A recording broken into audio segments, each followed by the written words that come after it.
All right, good afternoon, ladies and gentlemen. Please see.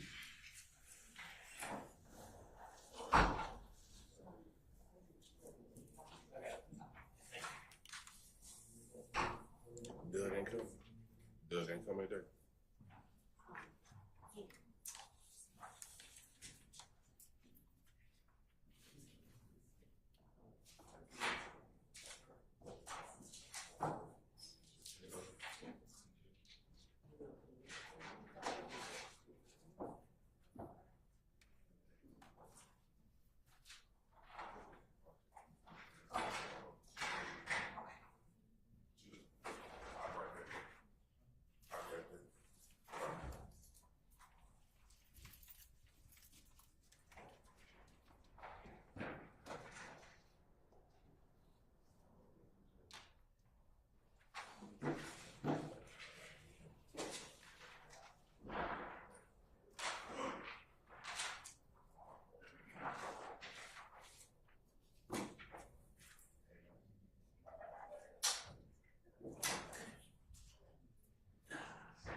Made the right one.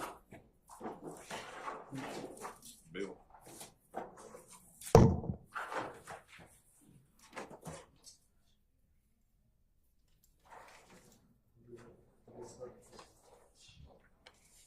I don't want them back. You being intimidating. I'm still gonna say. I already banned it. They don't gonna put the gloves on no more. He's still right. Y'all good? I'm gonna do one more right here. I got one. I'll be back when I'm in college.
It wasn't charged up. I put it back. I guess if I sent in over that night. Okay. It might be in there let you know. You should be good. Okay. I did.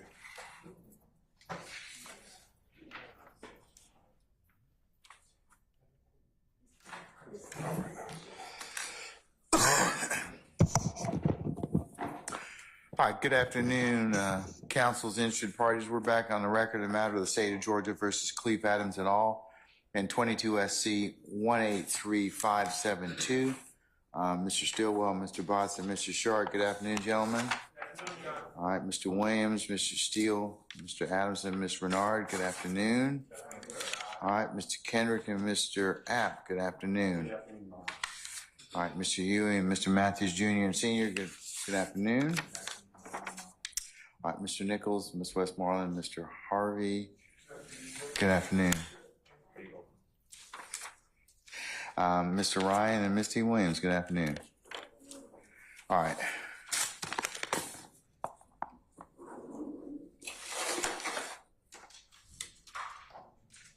Okay, Mr. Smith, Ms. Hilton, Mr. Atkins, and Ms. Love. Good afternoon. Good afternoon.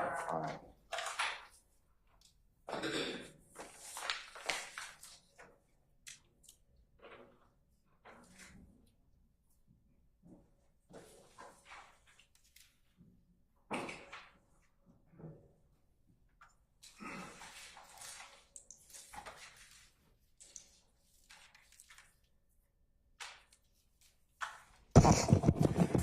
All right, Debbie Hammer, all our jurors present?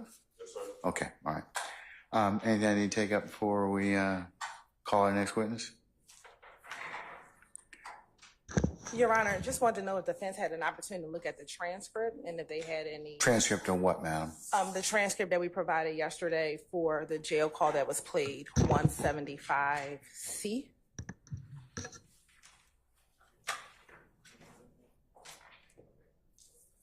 All right. Counsels, anybody wish to be heard on this? Ms. Hilton, you want to repeat your statement? Sure. Yesterday, the state provided transcriptions of the jail call, State's Exhibit 175C, and wanted to know if the defense counsel had an opportunity to review that transcript, and if so, if they had any edits, or if they did not have any edits. I'm a little confused, Judge. Are we talking about the jail call that was actually played yesterday? Within the context of the interview between Mr. Bean and Detective Quinn. Correct, because And I just, because you all had an opportunity to take a look at that transcript yesterday, we just played the tape. What the state's asking to do today, I assume, is to go ahead and potentially play that again, or play it and provide a transcript. And I would of course, give an admonition at that point in time. Well, I'll speak for Mr. Williams' team. I think I may speak for everyone else.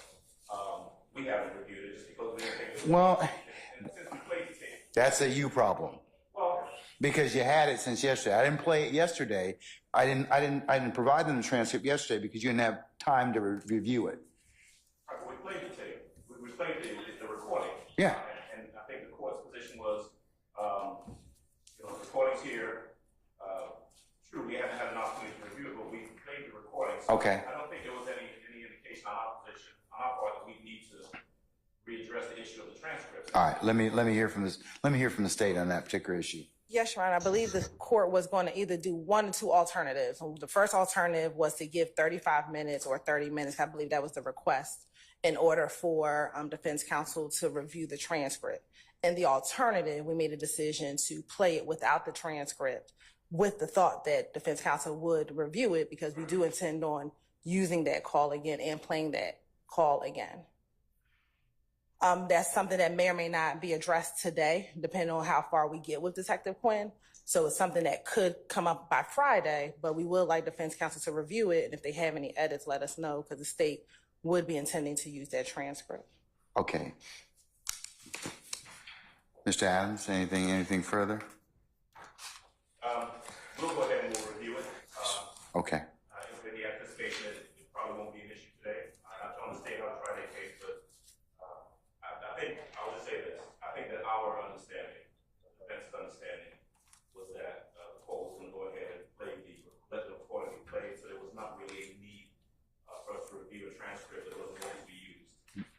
Yeah, and you're right, sir. And I think that the state's telling you they're going to potentially ask the court to go ahead and consider the transcript. They're asking you all to review it for accuracy and edits. And of course, I'll accept any other objections at that point in time. And if I should decide to give or play the tape with the transcript as an aid, I'll give the applicable Uniform Superior Court rule tape and transcript instruction or admonition. Okay. We'll go ahead and we'll review that. Okay. All right. Anything else? Nothing else. All right. Let's summon our jurors, please. Just for the future, call could be that we're having all sorts of connectivity issues, which affects our ability to look up case law and things like that. You got your own hotspot? I take it from that. I've always had trouble with my own hotspot, and I would just suggest that redundancy is always a good thing. I don't know how the public Wi-Fi here is in the courthouse, but we have added a hotspot for you all's use only. And that's been working until today, at least in my experience. Well, Something's happened today that it's gone down. I can't tell you why. I can only make a phone call and So I'm asking. and I can maybe inquire about that. So, Mr. Kearns, can you call Miss Omana and the dependency and see if we can check on that? yes, Judge. Okay, all right. Mr. Steele? Was that it, Mr. Sharp? Yes, Your Honor. Okay. I don't know the context, so I'll just ask the court since it came up. So.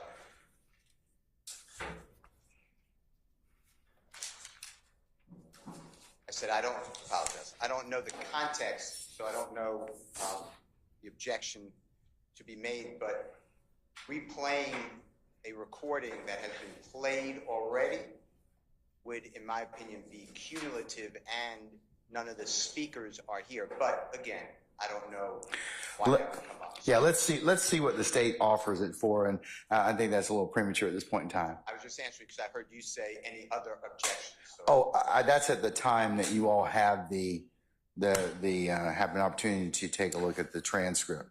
But if the tape's played, depending upon the foundation, depending upon what it's issued for, I'll make a determination at that point. And then can we just approach for about 40 seconds on a matter? Okay. Are they good, Ham? Like, I'm using the restroom. Okay, all right. Well, just tell them to get ready, okay? All right.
All right, thank you, Deputy Ham. All right, ladies and gentlemen, please be seated.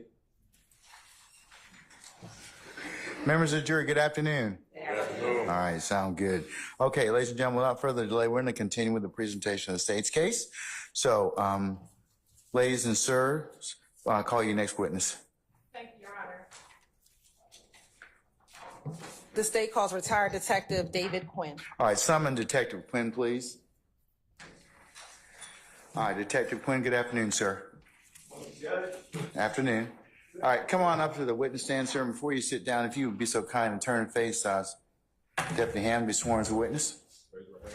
You swear to follow the testimony you're about to give forth the truth, the whole truth, nothing but the truth, so you got. I do. You may be seated. Can you state your first and last name and spelling of both, please? David Quinn, DAVID, QUINN. And good afternoon. How are you employed? I'm retired.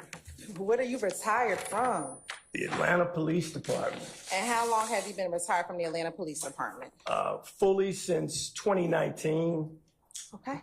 And when you say fully, what does that mean? So I joined the Atlanta Police Department in 1985 when I was 20 years old, and I stayed until 2019. So I did 33 years and some change.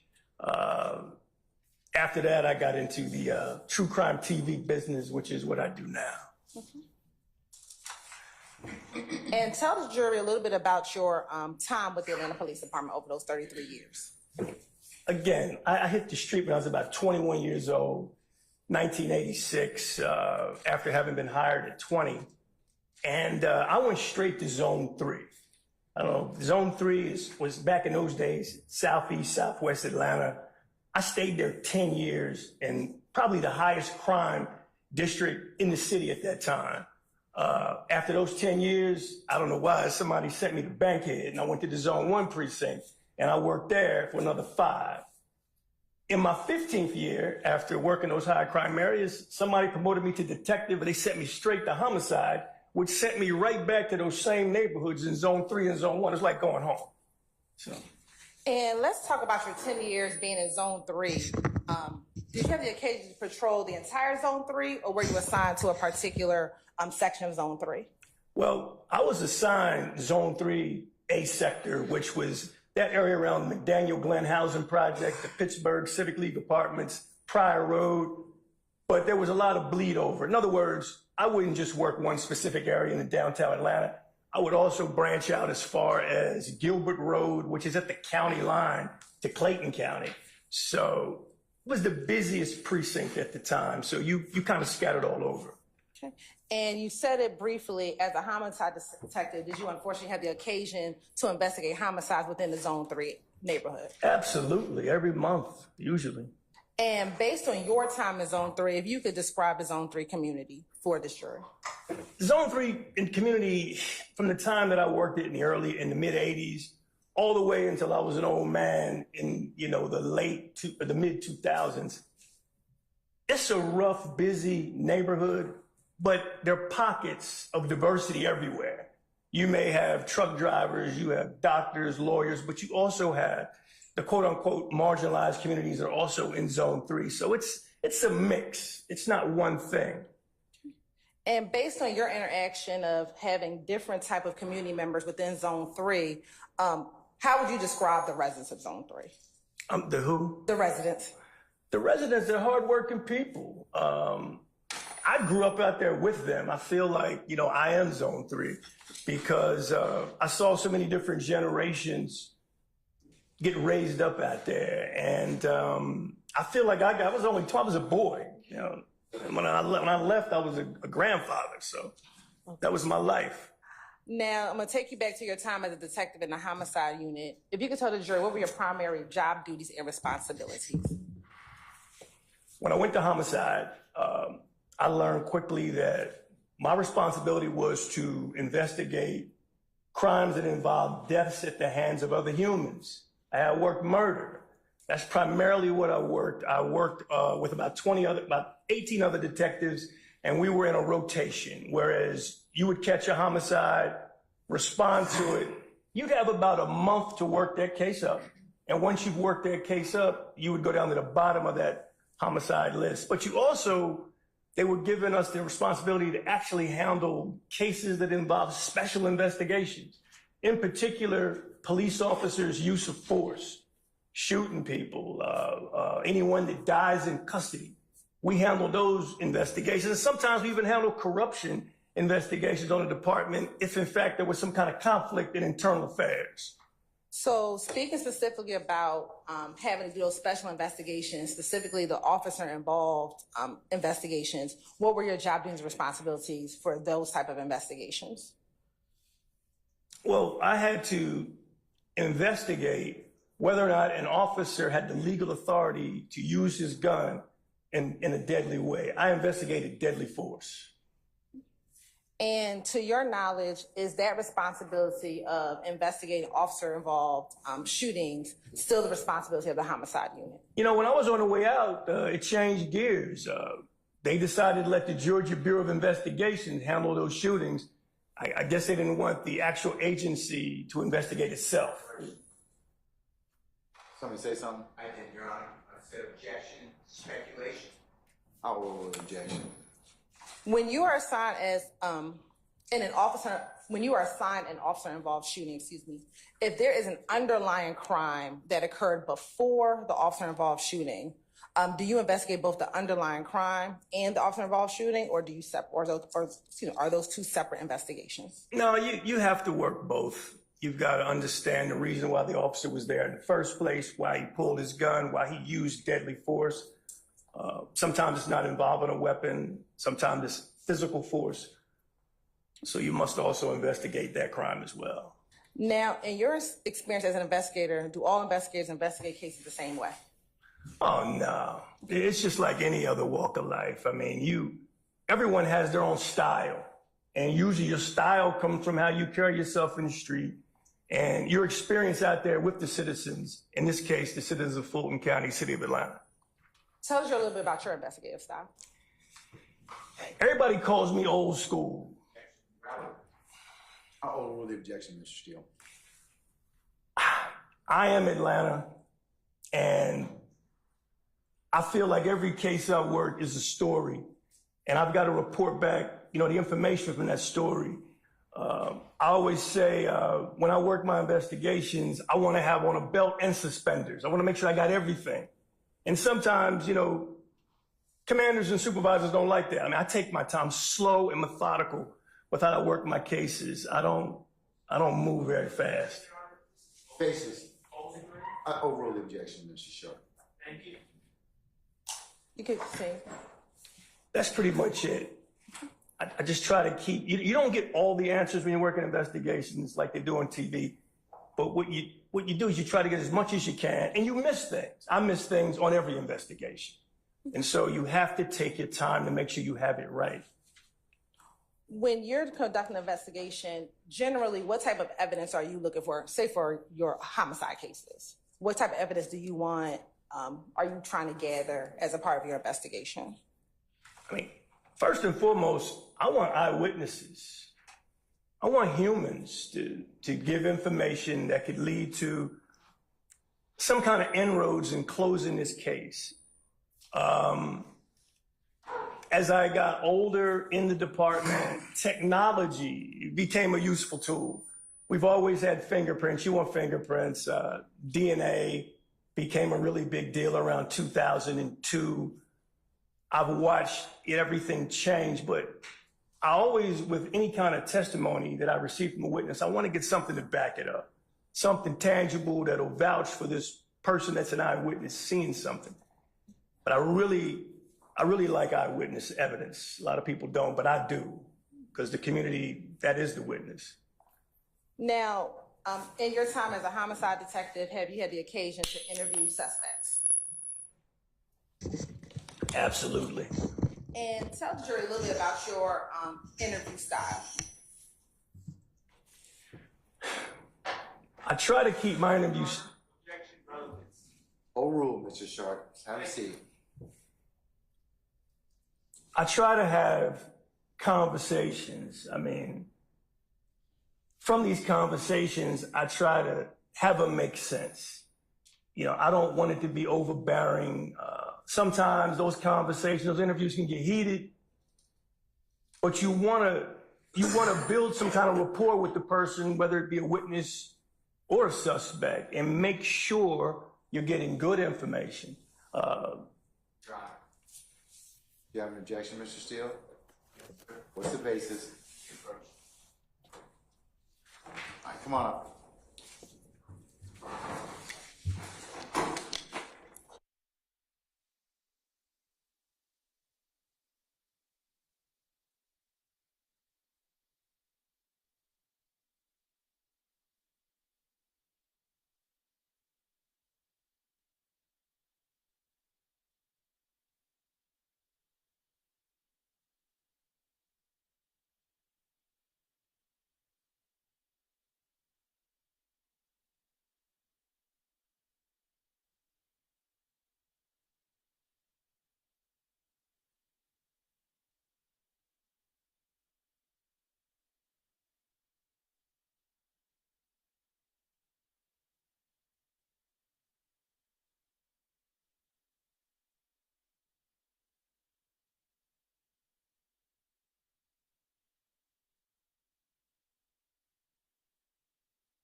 May I proceed, Your Honor? Yes, you.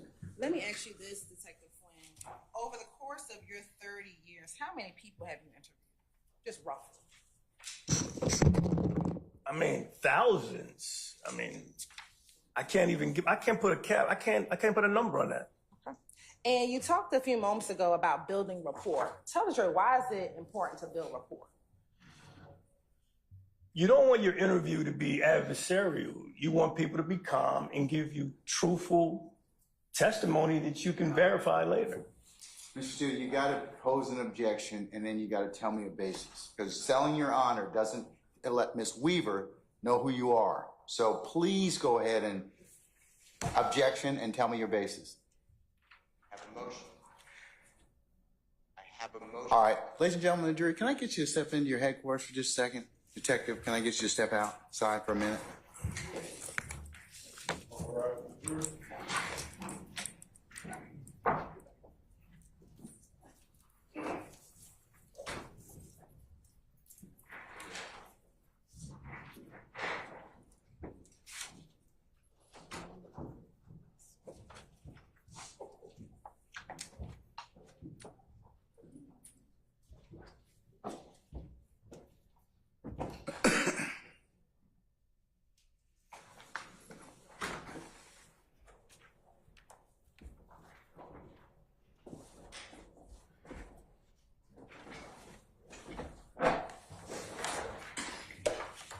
ladies and gentlemen, our jury has left us and our witness is off the stand. Yes, Mr. Steele, what's your motion?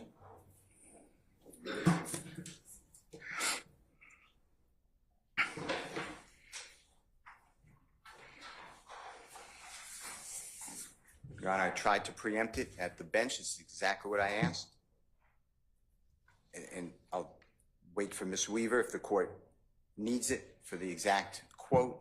But Detective Quinn just said, upon questioning the district attorney, why is it important to develop a rapport with a witness?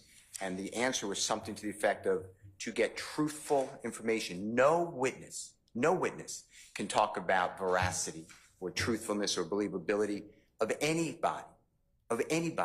That's what I tried to say at the bench. That's the entirety of this testimony so far. I'm moving for a mistrial on Mr. Williams because this gentleman interviewed a big witness in this event. The only witness that puts Mr. Williams involved in this event. And now it's important to get truthful information. I don't know how you wipe that out. Are you going to tell the jurors, ignore that last comment? That's what you're going to say? And I warned it. And I was at the bench, and you did not want to hear from me more than you did. You told me to step back. But, Your Honor, I've been doing this too. I anticipated it wasn't that hard to do. I'm moving for a mistrial, and I did it at the proper moment. All right. Ms. Hilton? Your Honor, Have a seat, Mr. Sharp. Let her finish, okay? All right. Remember, the Harvey Rule is still in effect, so have a seat. Your Honor, as it relates to Detective Quinn's response, he did not talk about a specific witness, truthfulness, or veracity. He said, in general, what I'm trying to do is to find the truth. And that is what you do in an interview. You're determining whether or not what the person who's speaking to you is credible, if they're providing credible information. Your Honor, even in this case, when you listen to the interview that has already been admitted, Detective Quinn already tells Agent Bain, I don't think you're being fully honest.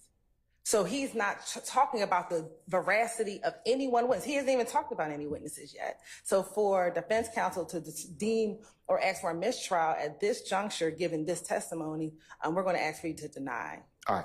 I'm going to deny the motion. Summon our jurors, please. Before the next question is asked, I have to review my motion. It's noted. I'll make a yes, and I'll preserve it. It'll be continuing. Mr. Shard, if you ask me that one more time, okay? No, I didn't. Listen. Everybody gets the same objection, okay? Unless there's something else. If you could turn the microphone, if you want to take it down, you have to turn the microphone.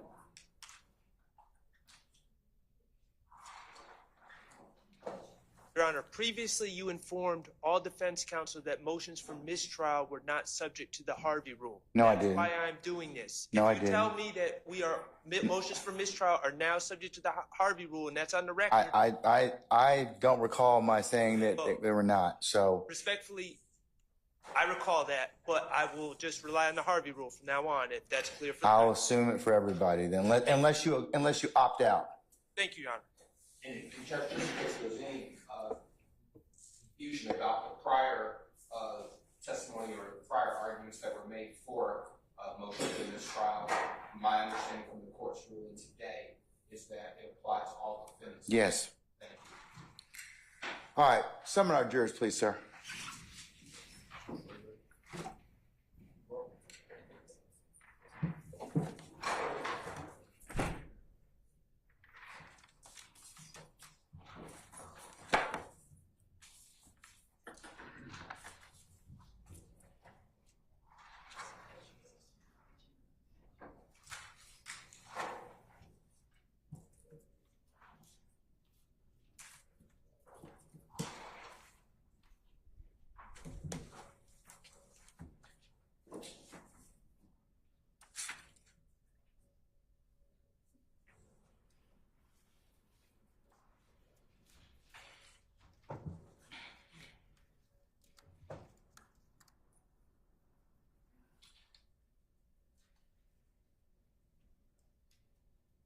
Your Honor, is it okay if we pull the mic back a little bit from what we're saying? We hear feedback a little when we do the witness response.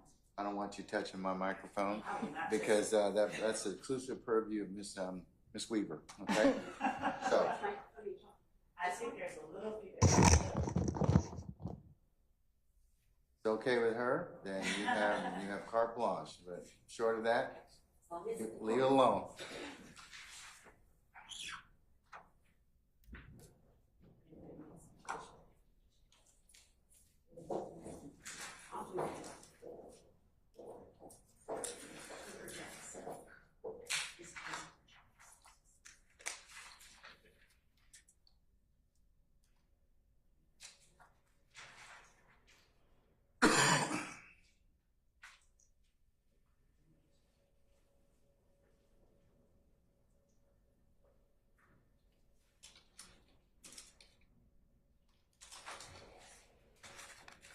Your Honor, Sir, would the court consider my previous request for a continuing objection now in the same bolstering? yes. Irrelevant? Well, I'll just give you a continuing objection, okay? At this point. All right, for the jury.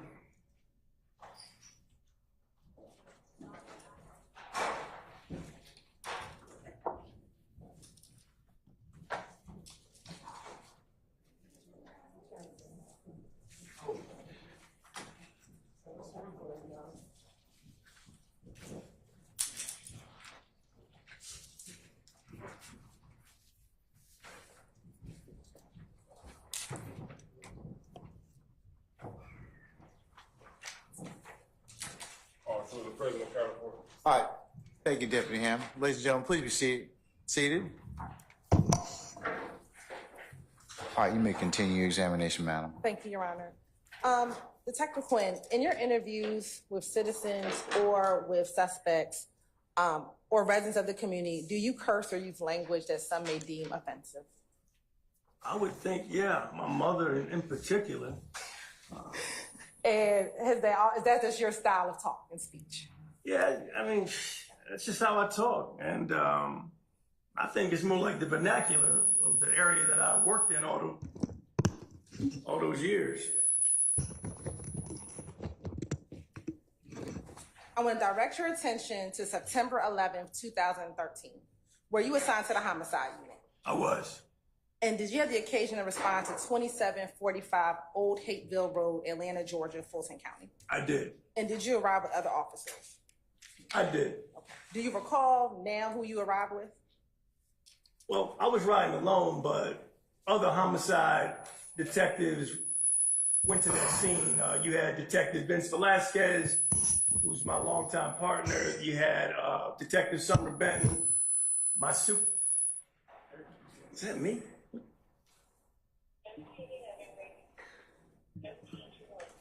You had a contingent of other support staff. What's going on? Say again? It's really ringing in my ear big time. I don't know what it is. Hopefully, you should finish it. Okay.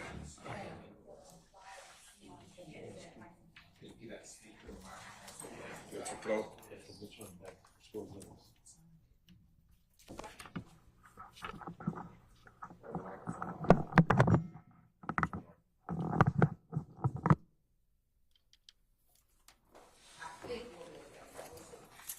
I'm pretty loud. I don't think I need it.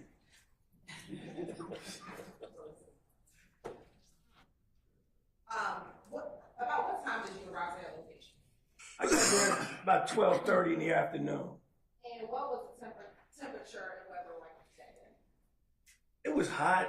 From what I remember, I mean, it's Georgia afternoon, so I know it was a little warm out. And why did you respond to that location? Well, I got a call because I was told by dispatch that an officer had discharged his weapon and I need to get to that scene. And while you were responding to 2745 on Hateville Road, did you learn that there were other areas that were active scenes at that time? Absolutely. How many other active scenes were there? It was about 3. You could almost say 4, but 3 that were going to be necessary for that investigation. They were going to have to be processed. And what were those 3? So you had 2745 Old Hateville Road, which is the Summerdale Commons apartments. There was, what I was told at the time, that's where the incident occurred where the officer discharged his weapon. Then you had a house directly across the street from there where there was damage to a residential home right there on O'Hayville Road. And then you had a third scene, which was 126 Cleveland Avenue, which the Cleveland Coin Laundry, a car had crashed into it. So I had a bunch of scenes going. And roughly, how far were each of those scenes from each other? They were within about 75 yards if you just do the whole perimeter. It's kind of disjointed, but they were all kind of right there.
You may. You've shown that document to defense counsel, correct? Okay. Marcus takes us into 158C. Good. Do you recognize it as 158C? This looks like the area I just described, roughly, yeah. And is that a fair depiction of an overview of that area you kind of described where you responded to on September 11th, 2013? I would say so. Around this time, state like the Tennessee is a 158C in evidence. Any objection to states 158 Charlie? Anyone? No, Your Honor. All right. States 158 Charlie is admitted and may be published as you see fit. Yes, ma'am.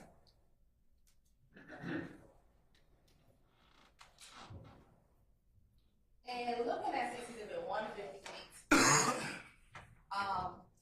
roughly,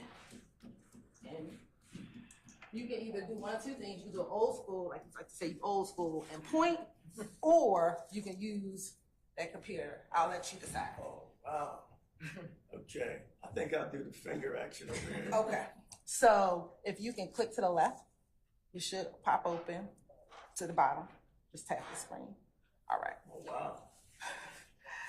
You have a pen over there to the left. Right here. Yeah. That should give you a pen. Can you circle on there? Do you see where it says Summerdale Commons? Or Summerdale Apartments? Commons first. Hold on. And then Summerdale Apartments.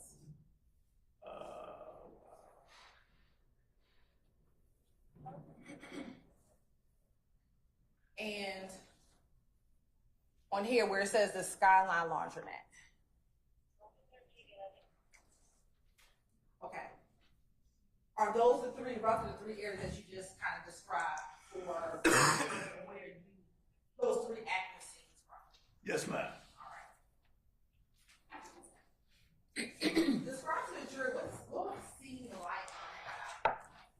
like opening day at Six Flags. It was crazy. I mean, it was fire engines, police officers, blue lights going. Everybody talking to me at one time, you know, which I'm used to, but this was a really big scene, and it was really active. And once you got there, what did you find? What did you observe once you responded to the process? When I got there, I wanted to speak to my supervisor and just try to figure out, you know, what was I dealing with here? Give me an overview. The first place I pulled up to was 126 Cleveland Avenue. And 126 Cleveland, what location was that? That was the Coin Laundry. And when you said you spoke to your sergeant, who was that at the time? That was Sergeant Leanne Lacoste. And was she able to provide you any information at that time about what was happening? She gave me an overview of what was going on and indicated, where I needed to go next. And did you follow her instructions? I did. After speaking with Sergeant Lacoste, did you ask any homicide detective to assist you with taking control of any of the scenes? I asked two. Okay, who were those two? I asked Detective Vince Velasquez to actually go up to 2745 Old Hapeville Road at Summerdale Commons and work that scene, whatever it may be. I then asked Detective Summer Benton if she could handle the 126 Cleveland Avenue. I mean, we had a car that had crashed into a building. I want her to handle anything related to that evidence. And did you yourself note anything of any evidentiary value at 2745 Old Hapeville Road or on 126 Cleveland Avenue? Well, when I went up to 2745, there were shell casings all over the ground. I don't remember how many it was at the time. Clearly evidence of a shooting. There was a disabled front gate. This really nice mechanical gate had been destroyed, and it looked like fresh damage. And I wanted Detective Velasquez to take his time and go through that and report back whatever his findings were. And was he able to do that for you? He was. Now, while you were on scene, were you made aware of any individuals that were detained? I was. How many people were detained? 3. And who were those individuals? I was told that it was a Frederick Prothrow, Walter Murphy, and an Adrian Bean. Out of those 3 individuals, were you aware of any of them had injuries? Oh, yeah. I found out that Frederick Prothrow had a serious gunshot wound to the back, which changed my thinking. I mean, we had someone who was actually struck. So a lot of my energy went to that. I also found out that it was Walter Murphy had gunshot wounds to the legs. They had both been transported to Grady Hospital for treatment. To your knowledge, did you know if Adrian Bean had any injuries at that time? I heard he had some injuries, but I didn't think they were significant based on what I learned on scene. I wasn't even sure at the time if he went to the hospital. And you said that Mr. Prothrow and Mr. Murphy went to the hospital. What hospital did they? Grady Memorial. And did you have any investigators go to Grady Memorial Hospital to speak with Walter Murphy or Frederick Prothrow? Yeah, I have my partners, Detective A.B. Calhoun and Detective Tracy Lewis. They would go down there and try to see if they could give me some feedback on what kind of injuries I was dealing with. I was really concerned about the brother that was shot in the back. They said the brother. When you say the brother, what did you do? I'm sorry, Frederick Prothrow. And did you interview anyone while you were on scene? Yeah, I did. Who did you interview while you were on scene at 2745 Old Hapeville? This young man by the name of Flores, and I interviewed the actual officer that discharged as well. Did you interview anyone else?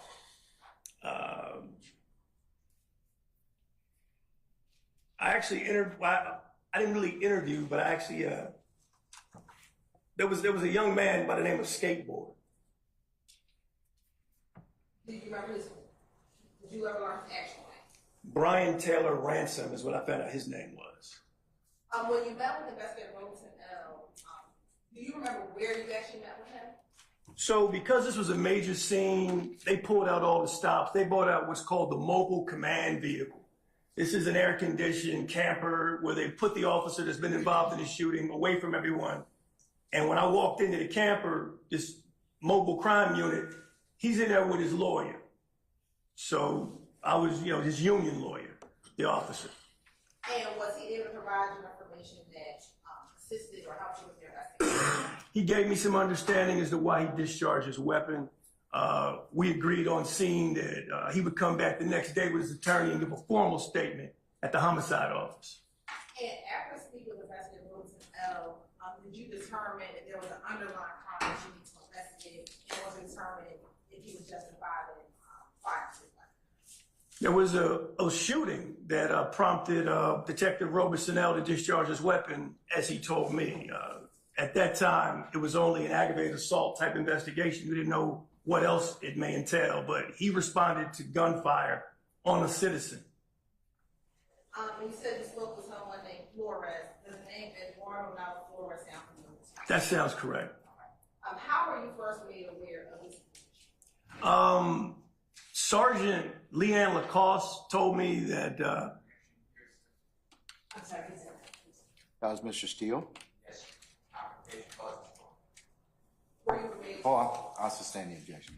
Let me ask you this: were you just made aware that this witnesses you talked? Yes. And was he one of them? Yes. When you were first made aware of Mr. Flores, how long had you been on scene? I've probably been out there about 15, maybe 20 minutes because I was walking around at each scene. That's an estimate from 10 years ago. To your knowledge, did any other officer speak with him prior to you speaking with him? Somebody did, but I don't remember the name. Whoever spoke with him, do you know they recorded that first interview, that first interaction? I didn't know any recordings with him other than one I did. And when you interviewed him, was that your first time speaking with him? Yes. Do you recall, God bless you, do you recall where on scene did you interview him? I interviewed Flores at the 126 Cleveland Coin Laundry, right on the hill overlooking all the mayhem down there at the bottom where the car crashed.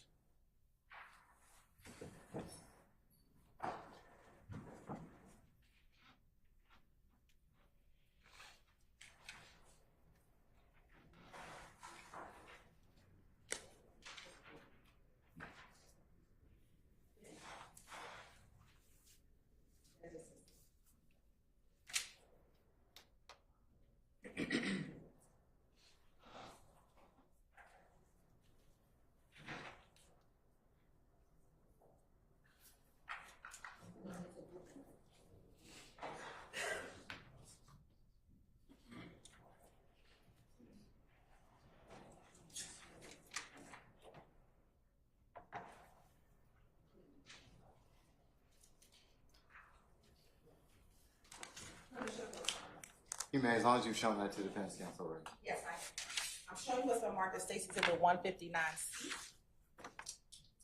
If you can take a look at Stacy Exhibit 159C and tell me if you recognize that area that's depicted in Stacy Exhibit 159C. This looks pretty much like the 126 Cleveland Avenue location where the laundry was. And in that picture, do you see the approximate area where you were when you began speaking with Mr. Flores? Yes. And would that picture help you describe to the jury where you were when you actually had your conversation with Mr. Flores?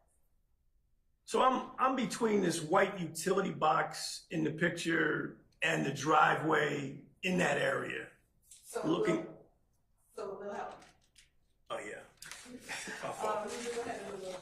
I'm sorry. Your Honor, this I'm saying would like to admit Stacy to the 159C. Any objection to States 159, Charlie? None on behalf of Ms. Williams. All right, hearing no objection, the court will admit 159, Charlie. It may be published as you see fit. Thank you.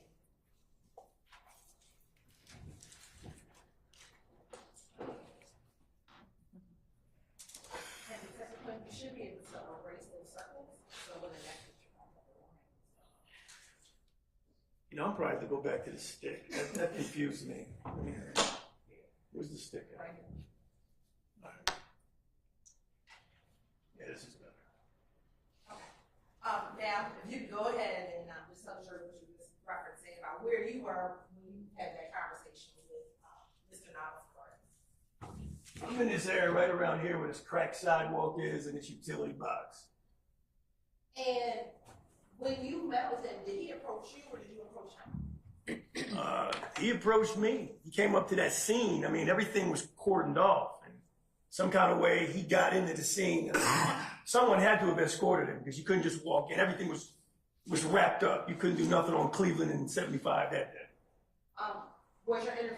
Did you record your interview with him? I did. And how did you record his interview? My digital recorder. And where did you keep your digital recorder? I keep my digital recorder right here in my lapel pocket. That's what I've always done. And do you generally record all your interviews with a pocket recorder? Yes, for the most part, yes. And why do you record your interviews? Well, a couple of different reasons. I want to have all the information that's coming to me on that scene so I can come back to it and reference it as I continue my investigation. I'm just big on taping things. There are times when I'll actually take a verbal and write notes. Everything's not recorded, but in this case, his interview was recorded. What was his demeanor like when you interviewed him? He was concerned about his vehicle that he had received from someone else. In the course of your time as an investigator, have you ever had the occasion of someone who was under the influence of drugs or alcohol?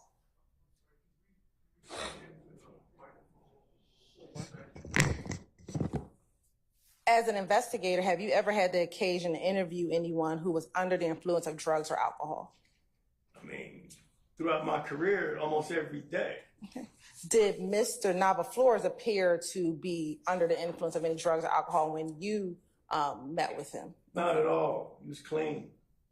Did his eyes appear to be glossy as if he was high or anything like that? I didn't see it. Okay. Was he able to speak with you coherently? Clean as a bell. When you first met with Nava Flores, were you aware if he had given a different version of his involvement in the case to another officer? I did hear that. Okay. And based on your interview with him, did he advise you what he told that initial officer? Yes. Did he then advise you that the version he was telling you was now in fact what he had actually... I suppose the objection. I sustain the objection. Your Honor, this time I'm impeaching Mr. Nava Flores from what his testimony. Do you have your witness on direct, ma'am? So you're going to need to ask. Was he able to tell you about what happened on September 11, 2013? He was. Was he able to tell you why he was over at Cleveland Avenue? Yes, ma'am, he was. Was he able to tell you who he came with on Cleveland Avenue? Yes, ma'am, he did. Was he able to tell you why he was in the Cleveland Avenue area? He did. Was he able to tell you whose car he was in? He also told me that. What about what car, who he gave the car to? Yes. Was he able to tell you if other people entered the car that he had given to someone else? He did. And was this entire interview captioned on that audio recording? Absolutely. And have you had the opportunity to listen to this audio recording in preparation for your testimony here today? Yes, ma'am. Permission to approach, Your Honor. Have you shown that to defense counsel already? They've received it, Your All Honor. right. I'm going to show you what's been marked as State's Exhibit 160C. Tell me if you recognize State's Exhibit 160C. This is the Eduardo Nava Flores interview. It's even got my initials on there. And have you had the opportunity to listen to that interview again in preparation for today? I have. And did that appear to be the full interview that you had with Mr. Nava Flores back on September 11, 2013? That's it. Your Honor, this time the state would like to tender State's Exhibit 160C into evidence. Any objection to states 160, Charlie? On behalf of Mr. Wood. All right, hearing no objection, 160C is admitted, and it may be published as you see fit. Thank you, Your Honor. 160C. You're welcome.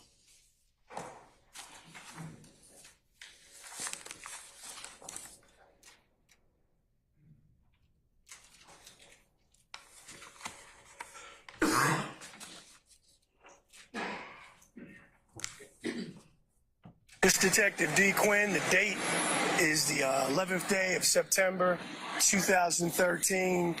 I'm currently at the intersection of Macon Drive at Cleveland Avenue. For the record, sir, what is your full name? My name is Eduardo Flores Nava. All right, Mr. Flores Nava, give me your date of birth, please. It's February 2nd, 1990. Okay. Now, we've been working a crime scene over here involving an officer-involved shooting. You just walked up minutes ago. Explain to me why you walked up here. The reason I walked up here was because I had word that my girlfriend's car that I had borrowed this morning, might be down here in a shooting. All right. We're looking over the ridge here. There's a wrecker that's loading a car on. Is that Nissan Altima, burgundy in color, the car that your girlfriend allowed you to use today? That is the car. All right. Can you tell me anything about the car? Anything specific on how it may have arrived up here? The only way I can think of is that we were... Who'd you give the car to? That's all I want to know. I did not give the car personally to anybody. Okay, well, who did you allow to get your car? Brian, my friend. He's the one that pointed me this direction. He's the one that had pretty much me here thinking that I was just going to grab... Okay, listen to me. Listen to what I'm saying.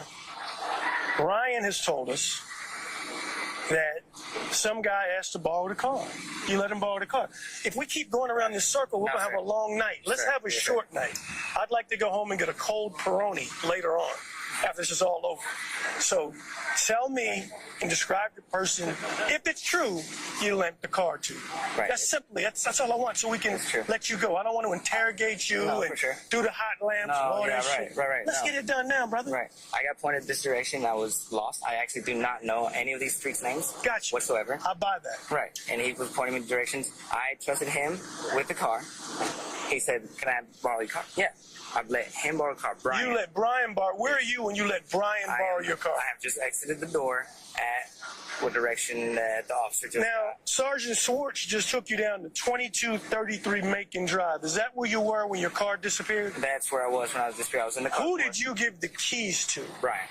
You gave them to Brian. Do you know who Brian gave the keys to? Brian handed them over. 4 people got in the car like this. Who's the guy you saw Brian give them to? I don't remember, sir. Can you describe them? Scattered. If it was any of the guys that I just described, it was the guy with the white T-shirt and the short hair. Was it short hair? It was short hair. Shorter than mine or short as mine? It was probably as short as yours. Okay. And if anything, what do you do now after the car's been lent out? I think about who asked to get the car? Brian. Okay. And he turns around to me and he says, "It's cool. It's cool to let this guy borrow the car." Did you know where he was going with the car? No, but whenever 4 black people jump in my car in the middle of Atlanta where I don't know where I'm at, I don't think So how many black people got in your car initially? There were 4. You saw 4 get in your car? Yes, there were 4. Okay, they were all males? They were all males. Okay, 4 black males. And you've described... And now at this point, whenever they're in my car, I'm not trying to say nothing. I'm not, because there's still some people at the house. I don't know where I'm at. Obviously, this guy knows his cat, and he's doing him a favor because he said that he just needs a favor. He needs to go down to the store, do something. Do you know the guy he lent the car to? I have no idea. Have you ever been around him before? Never. Okay, all right.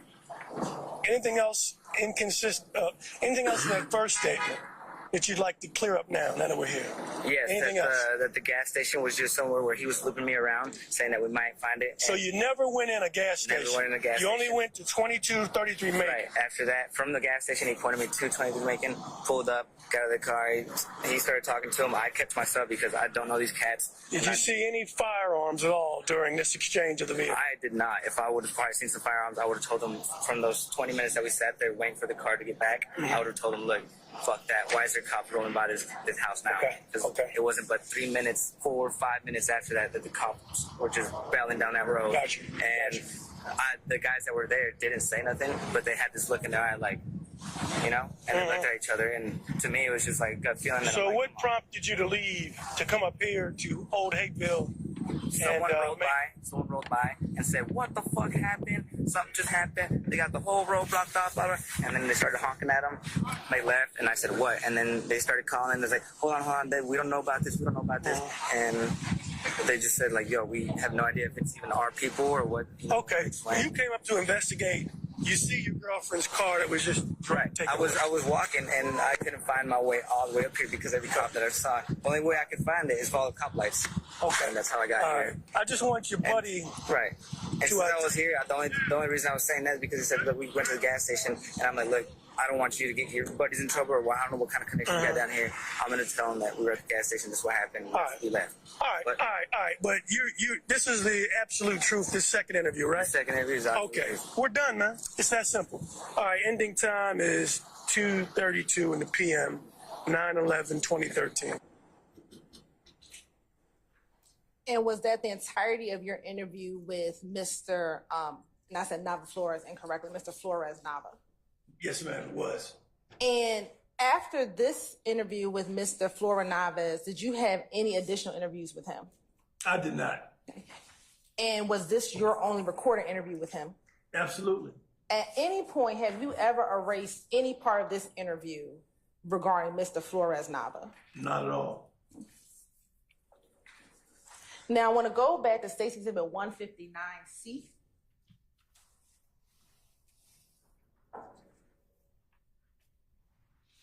Oh, sorry, 158. 58. Looking at State's Exhibit 158C, do you see roughly the area or Macon Drive on this particular map?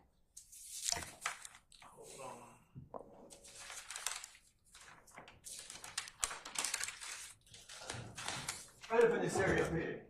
Okay.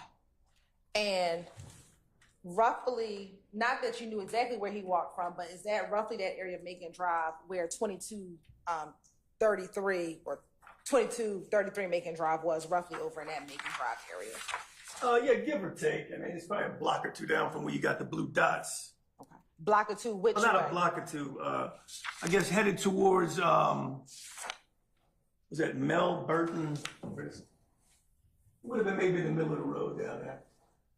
Oh, wait, hold on one second. Let me wait for this bar.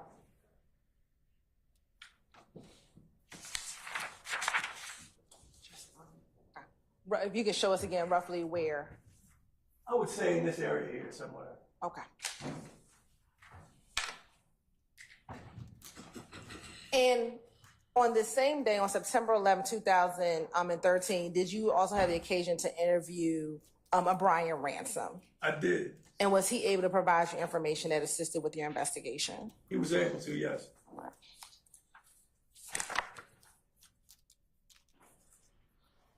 Now, looking at after speaking with Mr. Nava Flores, Flora Nava, did you ever go to 2233 Macon Drive? Yeah, I wanted to go there and see, get a feel for what he was talking about, where he came from. And while you were down there, did you see or speak with anyone? I did. Who did you speak with? Miss Courtney Bean. And to your knowledge, who was Courtney Bean? She told me, she was the wife of Adrian Bean. And what, if anything, did you say to her about the investigation that you were currently working? I was working a police shooting, and I had some questions about her husband's involvement. Okay. Now, on September 11, 2013, did you canvass the area? I did. And what does it mean to canvass the area? But, I had a lot of things going on. So I've got Velasquez doing the crime scene in 2745 Old Hayville. I've got Summer Benton, she's down there grinding at the scene at the laundromat. I got people at the hospital. What I wanted to do next was to get and knock on the doors of the people that actually live at the complex where the police shooting originated. And so it was during the afternoon hours. You strike out during those times of day a lot of time. I still want to knock on those doors to make sure someone didn't hear or see something I could use in this investigation.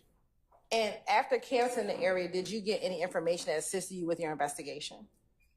It was sparse. I mean, I knocked on like 18 doors that were in close proximity to where Velasquez had been working his scene. People heard shots. People heard what they believed to be pops, things of that nature. That was good for my notepad, to know what I was dealing with. But I had no clear-cut witnesses that saw anything pertinent to the shooting.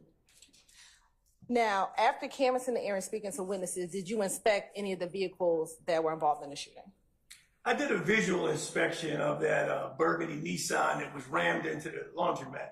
Okay.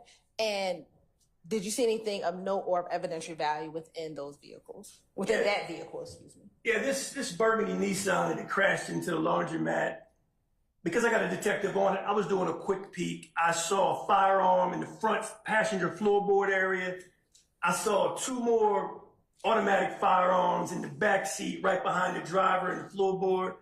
It was bloody cash on the ground, significant damage to the front of the vehicle.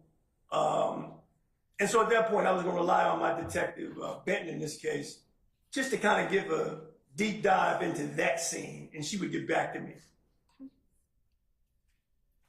Outside of seeing the gun in the passenger seat and the 2 guns in the back seat, did you notice any other ballistic evidence in the car? Well, I saw what I believed to be a hole in the headrest of the front seat, passenger. Now, I don't know if it was old or new, but there was a corresponding busted out vent window on the rear passenger. So my experience is telling me a bullet probably came through here and went through that headrest. I'm sorry, that was it. And at that time, did you do anything to determine whether or not there was a path at that time on September 11, 2013? Not at that time. I just need this detective to work that scene for me. I was going to, in my mind, go back in a controlled environment and probably rod out the hole. When I say rod out the hole, I was going to take something that looks just like this, stick it through the hole and see if it corresponds with that busted vent window in the back rear passenger side, and then take a picture of it. But I was going to do that later. Let me ask you this. When you canvassed the area, you talked about people who noticed or heard some things. Did you take those people's names down and notate that for your records? Yeah, I put their names down. The ones that answered the door, they gave me their names just to show that I was there. Jotted down some notes of what they may have seen or heard. Heard, because I had no eyewitnesses. And let me ask you this. During your investigation, did any patrol officers, detectives, sergeant, lieutenant, captain, anyone from Zone 3 or any other department ever advise you of any surveillance footage from the laundromat that had any evidentiary value? No. During your investigation, did Detective Summer Benton, who you assigned to process 126 Cleveland Avenue, ever advise you that a patrol officer, detective, sergeant, lieutenant, captain, or any major from Zone 3 or any other department gave her any information about surveillance footage from the laundromat that had any evidentiary value? No.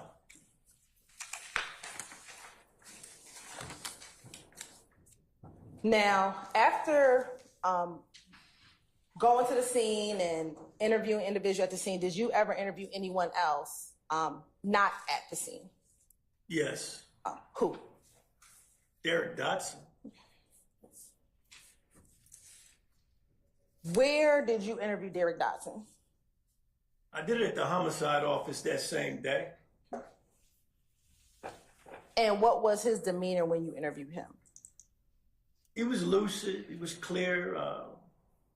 He gave me information about what happened to him. Okay. Was he able to tell you, and don't tell me what he said, but was he able to tell you if money was taken from him? Yes. You're right, I'm asking if he was able to tell him that, not what he said. I'm over the objection on both grounds, Mr. Steele and Mr. Sharp. You may answer the question, Detective. Was he able, not what he said, but was he able to provide that information? Yes, he was.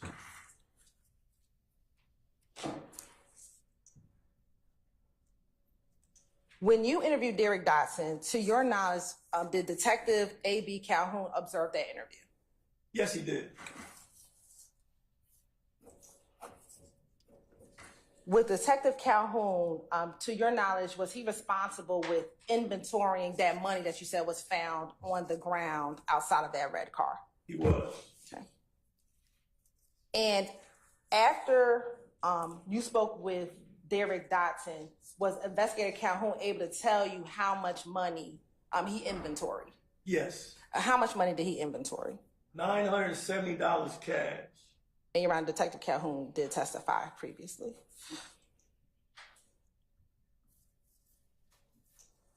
Okay. Now, during the course of your investigation, did you have Detective Velasquez assist you in interviewing a Detective A.C. Booger Higgins? I did. And as a part of your investigation, did you learn the description, was A.C. Booger Higgins able to give you a description of, let me back that up. What was your understanding of A.C. Booger Higgins' role in this investigation?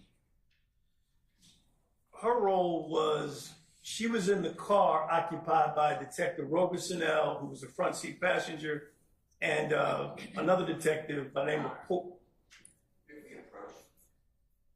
Yes, Mr. Steele.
Ladies and gentlemen, how about a comfort break?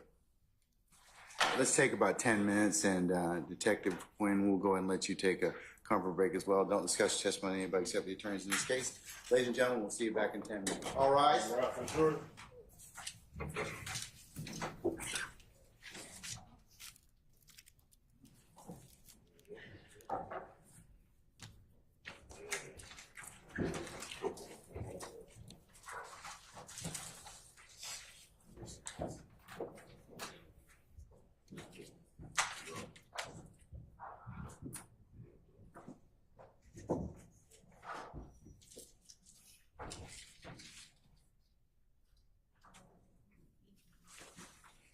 All right, we're going to recess.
Deputy, have everybody back, sir?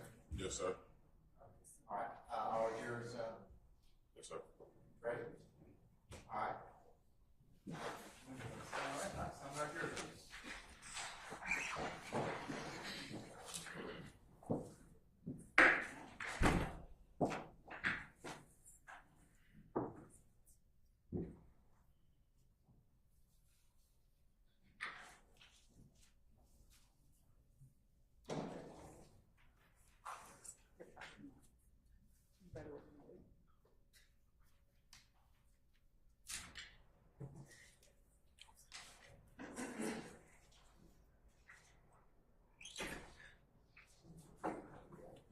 All rise for the jury.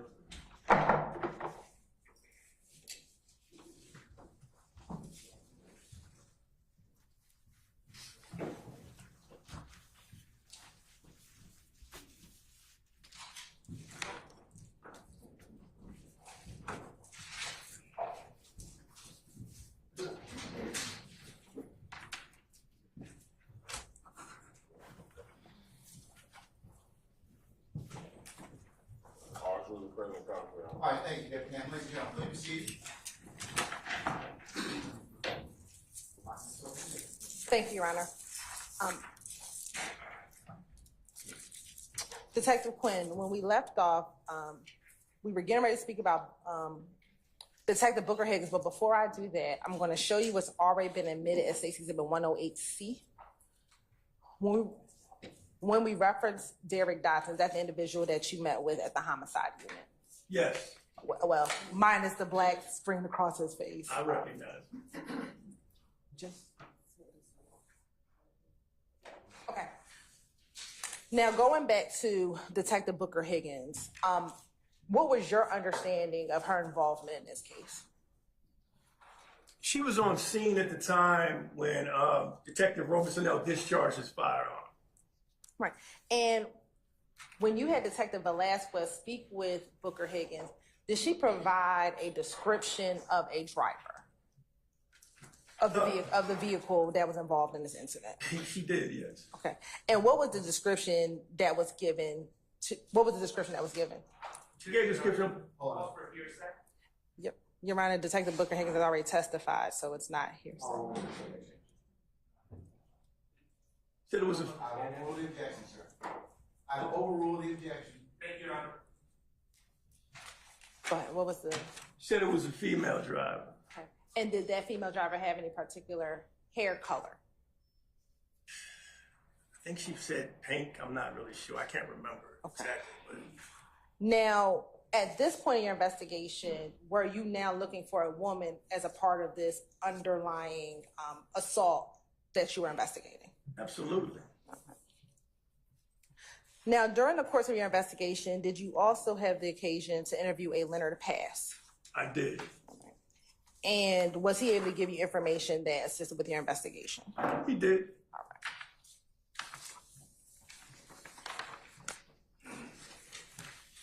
Now, permission to approach?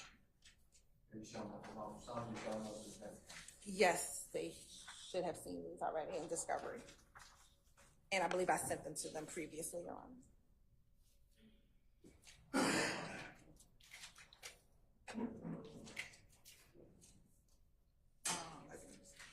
These are definitely on the discovery. From the crime, some pictures. Yes, ma'am. Sure. Sure.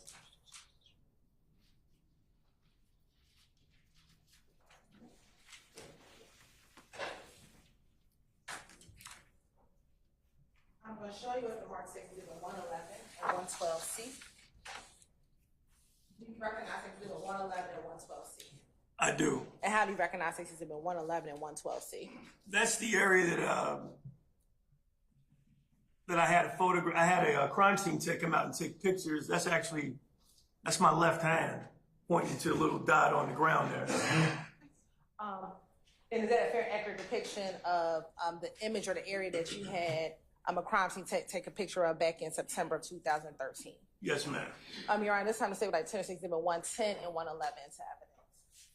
I mean, and 112, I'm sorry. Excuse me, 111 and 112 into evidence. All right, any objection to stage 110 or 111? No, and it's 111 and 112, Your Honor, my apologies.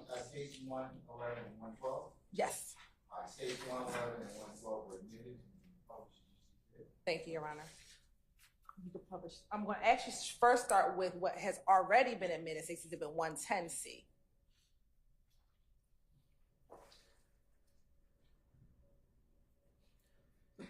Looking at Exhibit 110C, do you recognize what's in Exhibit 110C? Yeah, that's Somerdale County. Okay. And now looking at Exhibit 111C.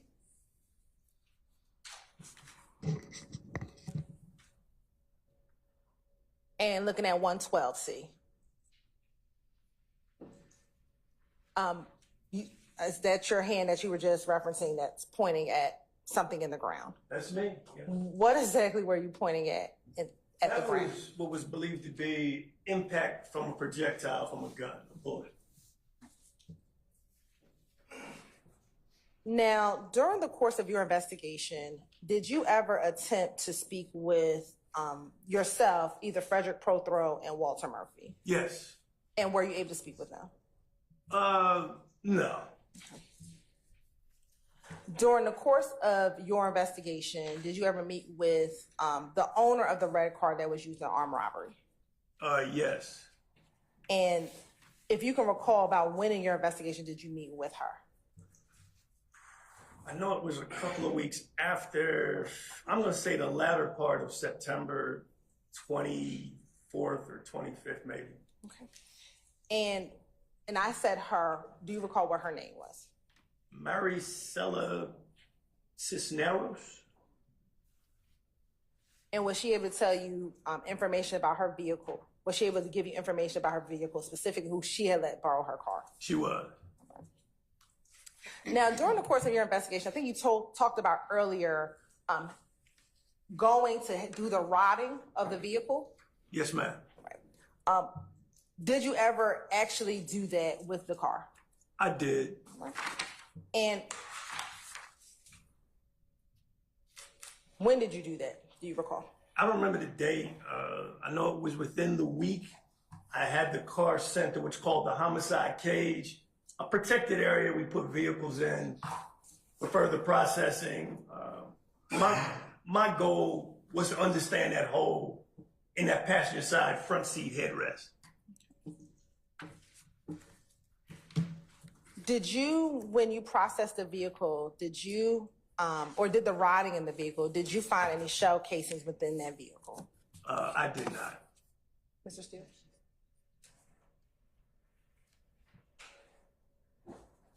And understanding what you knew at the time that you processed your vehicle, was that a surprise for you that you did not find any shell casings inside the vehicle? I mean, it wasn't a surprise. I mean, shell casings are fickle. You don't know where they're going to go.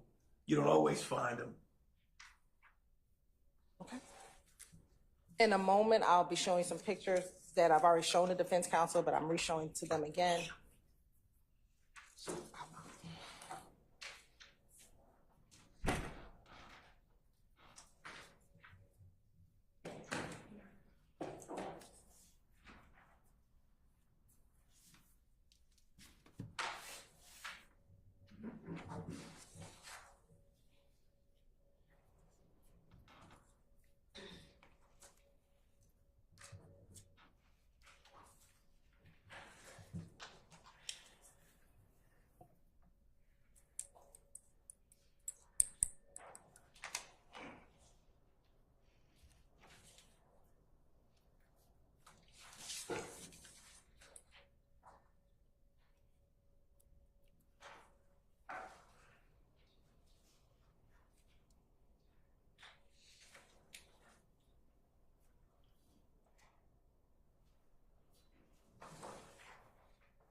Permission to approach, Your Honor?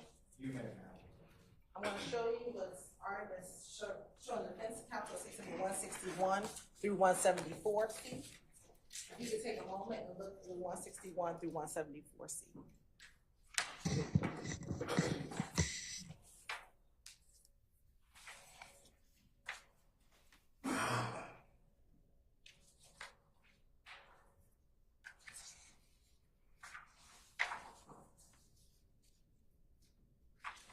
Okay, I'm done. I'm looking at section 161C through 174C. Do you recognize those pictures? Yeah, that's that burgundy Nissan Altima that was in the homicide cage that I wanted to get those rods through. Okay. And are those pictures of the vehicle at the homicide cage? Yes, ma'am. And do those pictures appear to be a fair and accurate depiction of the car at the homicide cage when you went to process or do the rod out of that vehicle? Yes. Your Honor, this time the state would like to turn Exhibit 161C through 174C into evidence. Any objection to states 161C through 174C? On behalf of Mr. Williams, Your Honor, hearing no further objection, the court will read 161 Charlie through 174 Charlie, and they be published as you see. Thank you, Your Honor.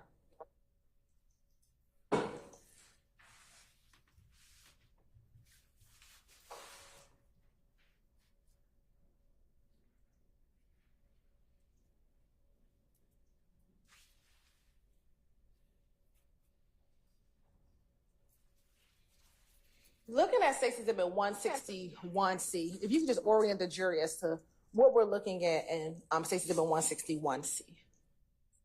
This is just a front view of the car that made impact with 126 Cleveland at the Coin Laundry. And let me ask you this. How does the car get from the Coin Laundry to the homicide cage?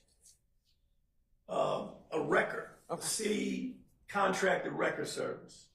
And is that the record that you were referencing or talking about when we listened to the Nava Flores interview when you asked him, is that the red car on the record right there? Yes, ma'am, it was. All right. Now, going to 162C.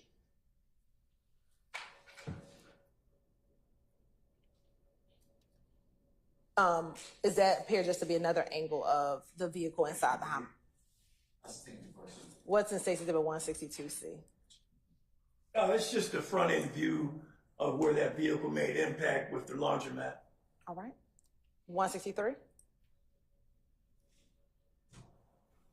That's the rear trunk compartment of the same vehicle and a rear view. All right. And looking at 163C, is the top of the trunk on the car? The actual roof of the trunk? I don't see where it is. I'm not seeing it. Okay. Looks like it's just off. Looking at Safety Exhibit 164C, what are the jurors looking at 164C? This is that area of concern for me. Again, I'm investigating the actions of a police officer using deadly force. That's what my mind is. That vent window, the rear passenger view is what I'm concerned with and how it may correspond with that headrest of that front seat. I got a man shot in the back. I got to explain that. Okay. And looking at Safety Exhibit 165C. That's a closer view of that same rear passenger vent window. You can also see the airbag deployed from the driver's side. 166C. That's another view. We're getting closer. You can see that defect to the right side of that headrest. That's my area of concern. That's a through and through hole, and that was of paramount concern to me at the time. Now looking at 167C. That's going to be the rear passenger compartment of that burgundy Nissan owned by Miss Cisneros. You can see blood transfer. There's some items on the floor. Now, at the time, did you request for any testing or anything to be done with the blood that was in the backseat of that vehicle?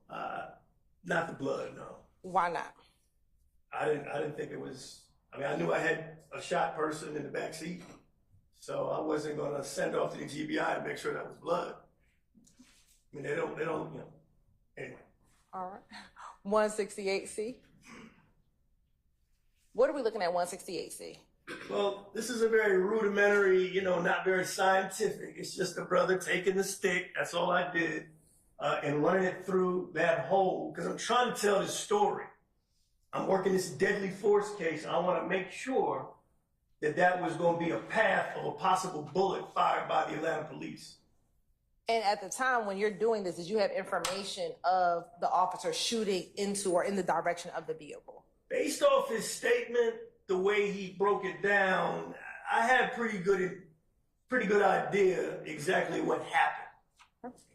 Looking at Safety Exhibit 169C. What are we looking at Safety Exhibit 169C? This is going to be an interior view of the same information. Those rods, I've actually got them now going through, showing the trajectory, which corresponds with the wound that the 6'8" Mr. Frederick Prothro had to his back. Thank God the brother was 6'8", or it would have been in his head.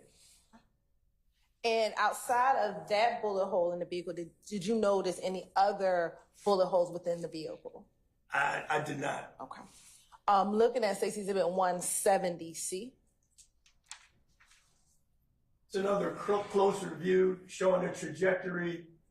That hole where it originates at the rear of that headdress, it's actually coming through.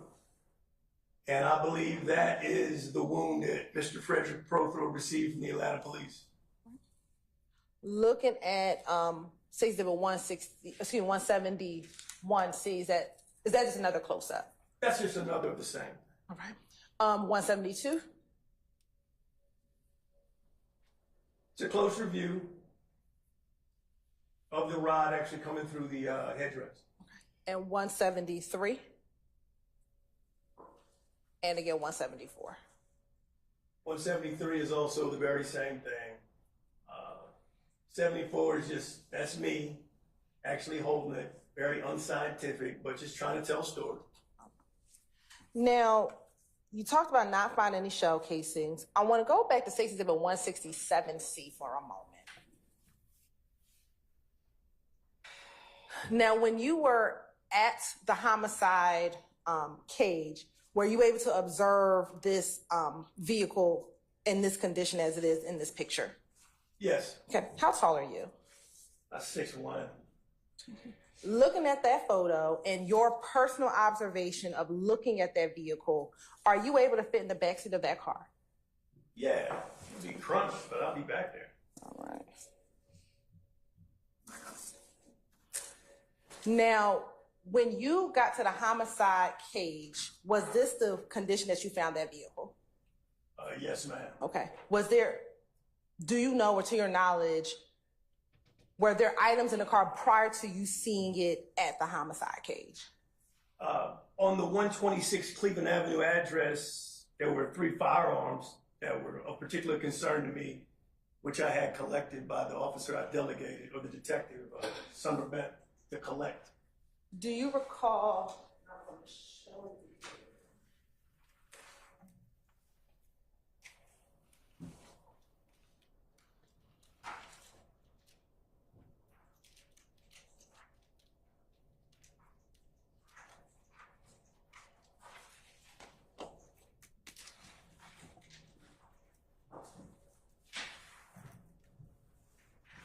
I'm going to show you what's been admitted as State's Exhibit, not State's, Defense Exhibit JW 158, 59,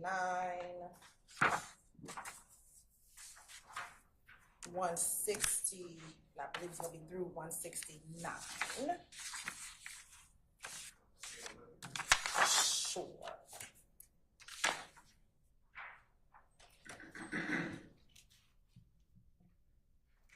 And I actually may need Mr. Kokomo.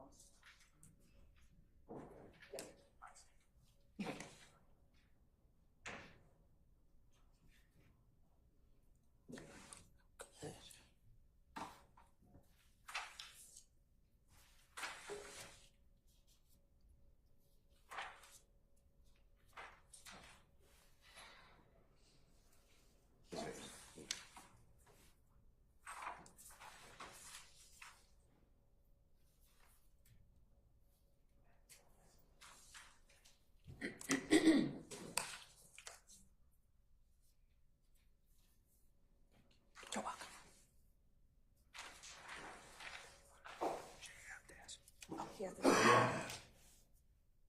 Okay, thank you. Thank you.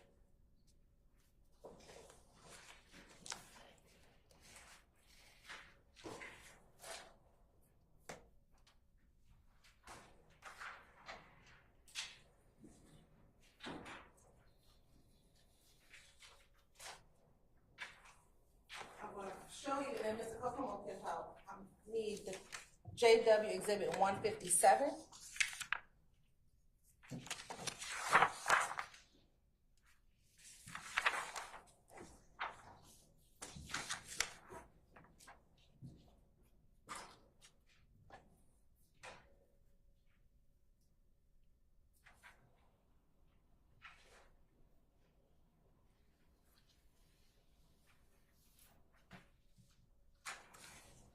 Looking at Exhibit 157, do you recall seeing those items while you were back at the crime scene, like on September 11th? I don't remember seeing them. I mean, Okay. and I wasn't looking for them. Honestly, I mean, I delegated that out. Had a lot going on. Those guns were of importance to me at the time. And this is the that you delegate out to Summerbent. Yeah, I mean, you can't do it all. You've got to depend on the people you work with to actually, execute what you needed to do. I'm in the fog of investigation. I need help, like anybody else. So I'm going to look at 157. Looking at Exhibit 157, can you describe for the jury how that toolbox is positioned? Is it laying flat on the seat, or is it kind of raised up a little bit? It looks like the front end of it is on the seat, and then it's propped up against the back of the back seat. Looks like the driver's side back seat. And is the blood underneath the toolbox?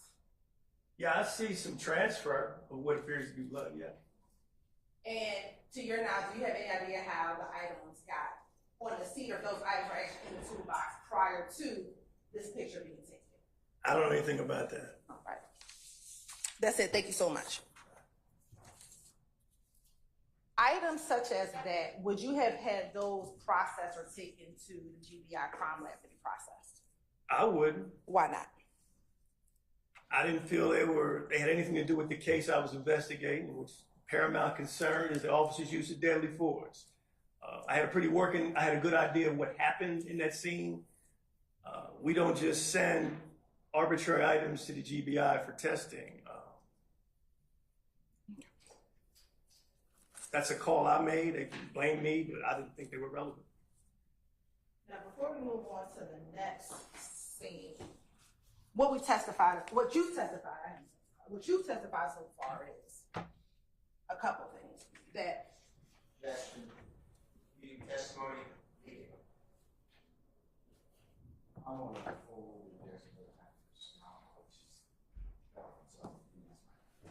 When did this incident occur?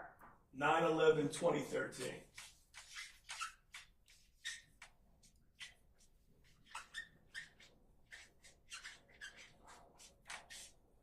During the course of your investigation, did you get jail calls in this case? I did. Okay. Tell the jury a little bit about what are jail calls. Jail calls are information stored on some server at the jail for anyone incarcerated that makes phone calls. And how does an individual who's incarcerated make those jail calls? Do they have a PIN number? What's the process? I don't know how they make the call, but I know how we can listen to them as law enforcement. Okay. How do you all listen to them as law enforcement? So there's I guess it's an app that they gave us access to. When I say they, I'm talking about the police department, the Atlanta police. At that time, you could actually punch in and listen to people in real time almost with your cell phone. It was that far advanced. You could listen to specific conversations based off the name of the inmate. And when you listen to those calls, do you know if they are in an area called booking or if they're in general population? Are you able to determine that from the phone calls? I can't determine it from where I sit. As I recall 10 years ago, I just know that usually when people are talking, you can. Your Honor, cause of speculation.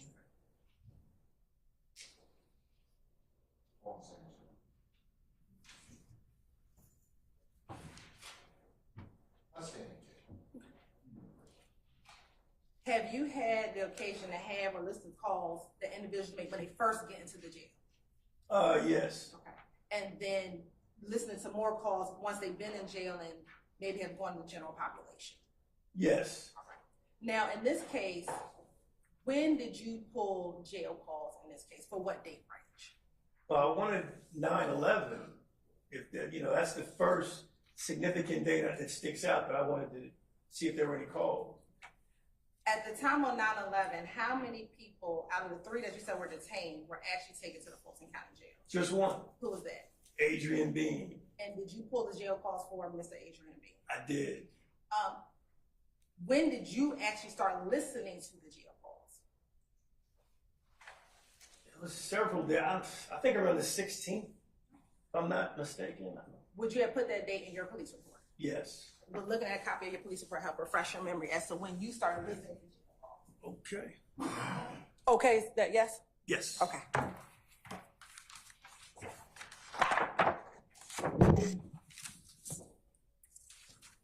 Mr. Steele? I'm trying to have a copy of the report to refresh your memory.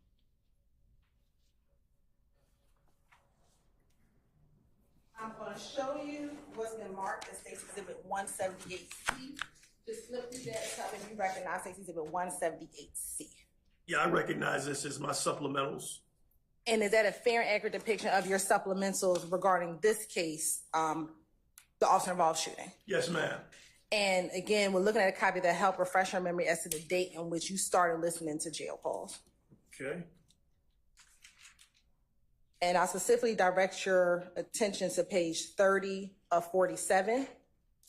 At the top and at the bottom, it might say 42. said 47. 30 of 47. 30 of 47.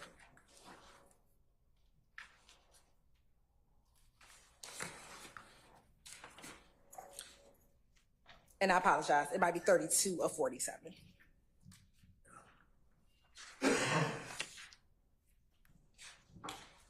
This one, for whatever reasons, out of order. Went back to 20. Let's see, hold on. It might be me. Hold on. User error. I'm sorry. Hold on. Here we go. Yeah, 9/16/13.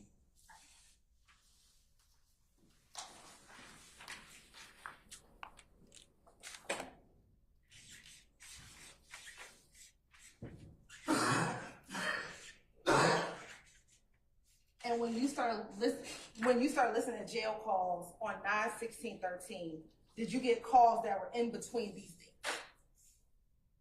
I don't remember. I don't remember that.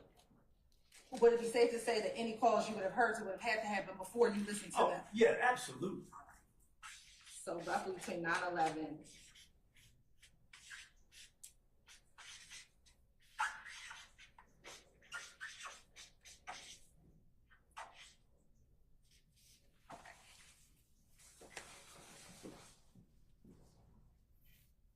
In preparation for this case that they have, you had an opportunity to listen to some of those jail calls that you pulled back in September of 2013. Yes, ma'am, I have. And listen to those calls. Are they a fair and accurate depiction of the calls that you pulled back in September of 2013? Yes, ma'am. And did there appear to be any additions or deletions to those calls that were made, that you pulled back in September 2013? No. All right. Your Honor, at this time, the state would like to show Detective Quinn Exhibit 175, which contains calls A through C. Your Honor, State's Exhibit 175A was already admitted yesterday. State's Exhibit 175 Charlie Alpha was already admitted yesterday, Your Honor. What is State's Exhibit 175 Charlie Bravo is actually a duplication of Defense Exhibit 205. So they've already been admitted. The other three calls, Your Honor, would be new exhibits, which would be State's Exhibits 175 Charlie Delta Echo. So you're asking that Alpha through Echo? Yes, 175 Charlie Alpha through Echo. Any objection? I just have one moment with, yeah, sure, absolutely.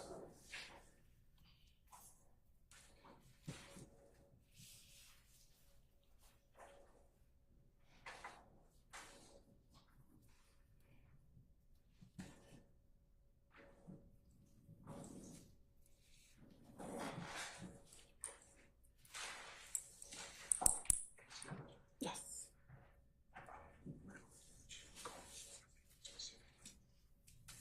They are all the calls that are on those. That not all of them. They are.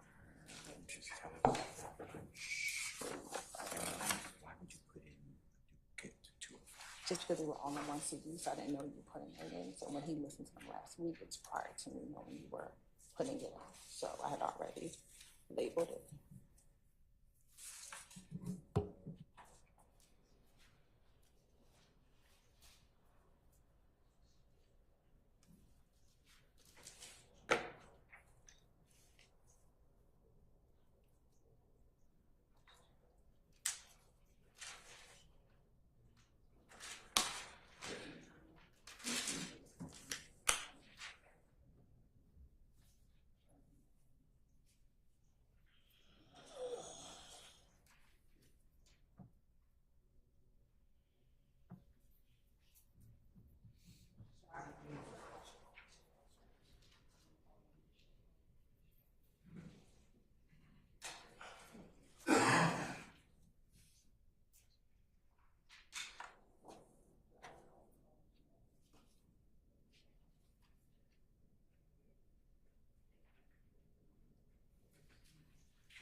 I did identify 2 of the 3 that are the newer calls that have not been admitted.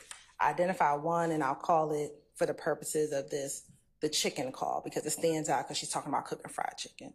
The second call after that is a call where she's at the baseball game, and that's very identifiable. It is the third call that I advised that I will ask the court if we can take a brief break so I can just identify which call that is so that they can know. But I've identified that 2 of the 3 calls. Do you have any objections to the baseball or chicken call?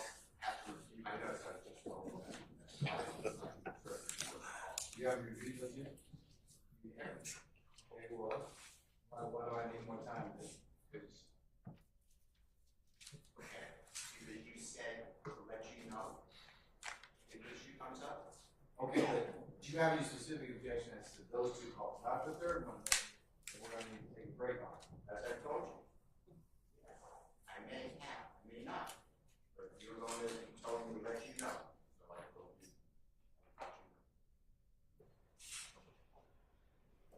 All right, Follow your direction. Mr. Steele, please don't try to engage me in conversation. You're not prepared. Because if you prepared, you'd have told me. You invited this conversation. I didn't. I asked you if you were ready. If you were ready, you say, yes, Judge, I'm ready. I have to do those two calls. Now, if you're not ready, then go ahead and just tell me you're not ready, and we'll go ahead. I'll go ahead and we'll figure out something else to do. But if you have any other basis, then tell me.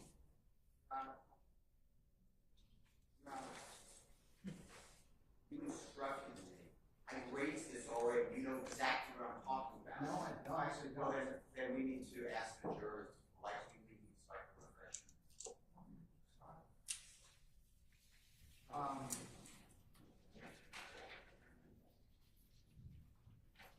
How long is this third one?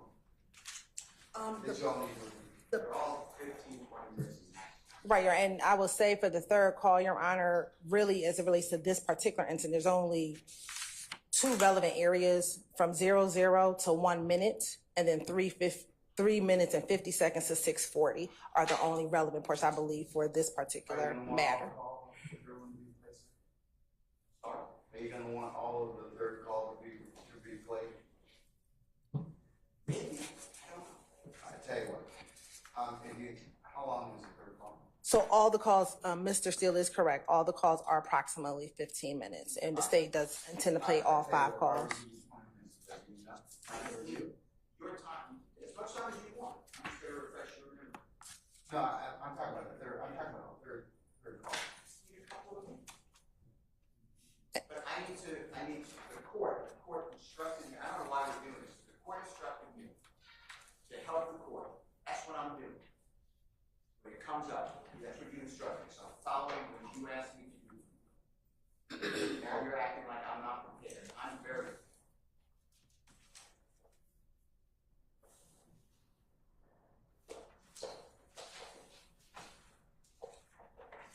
All right, I tell you what. Will 20 minutes be sufficient for you to review shortly? Prepared? All right. Ladies and gentlemen, we're going to take 20 minutes, and after that, we'll come back and continue with the we'll see you in 20 minutes. Okay? All right, please, jury.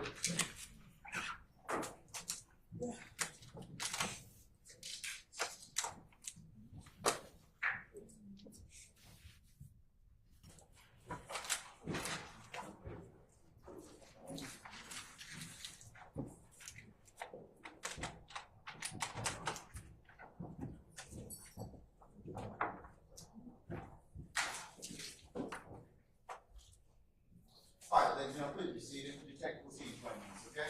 Yes, sir. Hey, Your Honor, Do I need to listen to the call? you don't, adjourn this break. When we come back, we'll just want to know a decision about the transcript, because we do have a transcript for the first call, and that was the one we gave to them yesterday. So just a decision Well, I about. thought you were going to take more time for that because Oh, they have not looked at it. Okay, never mind. Thank you, Your Honor. all right, okay. We're in recess about 20 minutes. I have a motion. I have a motion. In regards to what, sir? Your comments. I have a motion. Okay, what's your motion?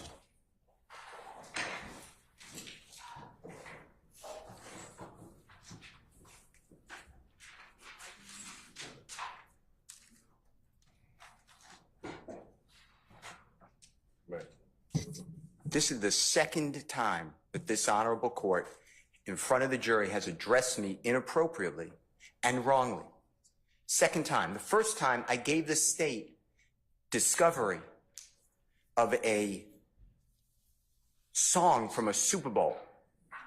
Weeks before, there was an objection. You assumed that I didn't give it to the state. I didn't want to embarrass the court. So you were yelling at me and saying, do you understand me? Do you understand me? And instead of saying, do you understand that you're wrong? I sat here and I said, yes, Your Honor. That was to protect the integrity of this courtroom and the court. Now you say in front of the jury how unprepared I am. I am not unprepared for anything. Okay, I have no. I need to make a record. Your Honor, Mr. Steele, wait a second. When you keep delaying, okay, and that's what's happening to the court. You keep delaying and elongating and pushing out these particular our ability to present a seamless case in front of the jury. That's my purview as a judge. And I've asked you a number of times, you and your colleagues on both sides, to go ahead and listen to whatever it is you need to do, prepare me as needed. Now, I asked you those two particular questions because if they turned over the audio to you in discovery and you've listened to them already, then you either have an objection or you don't have an objection. And I was trying to solicit from you whether or not we could just go ahead and just hear it. So you can imagine my frustration because all these little delays just elongate out our presentation in front of the jury. That's for your benefit, not for mine, Your Honor. So that's why I've told you all at various times during this particular case. It's not because I want to embarrass you, Mr. Steele. It's just that I'm trying to kind of keep this thing presented in a way that the jury can listen to it.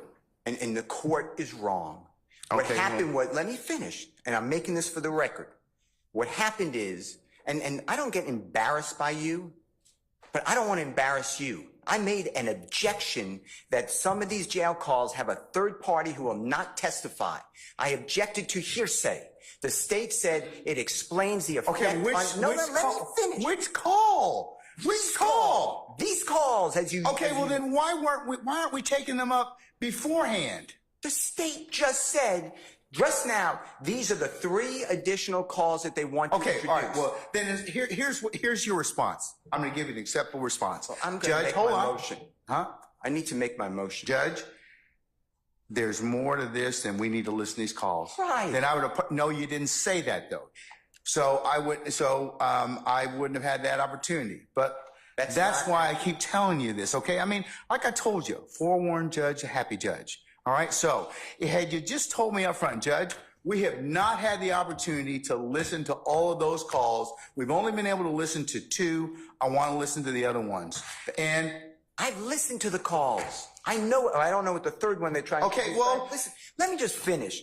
So you presuppose I don't know what the calls are. Well, I don't know what the third call is because Ms. Hilton, who's professional, said, I'll take a break and I'll let you know what it is. But the other 2 calls are the baseball game and at the chicken, they're discussing chicken wings. Or chicken. I understand those calls. There's issues in those calls that you need to address.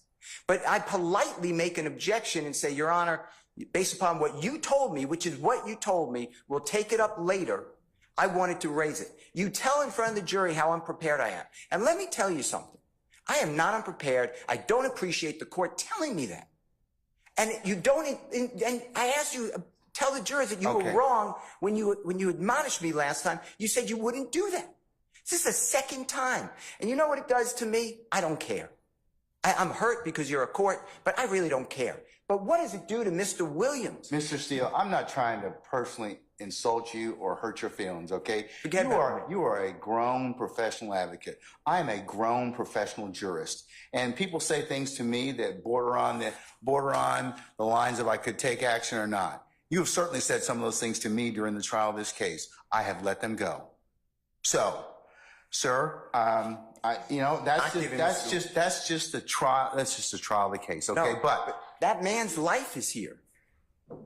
And realize it you affects know, him? you're doing a fine job in representing him. Well, but you know what? That's just the way we are right now. But the crux of the issue is, Mr. Steele, and the representatives from the state and everybody else.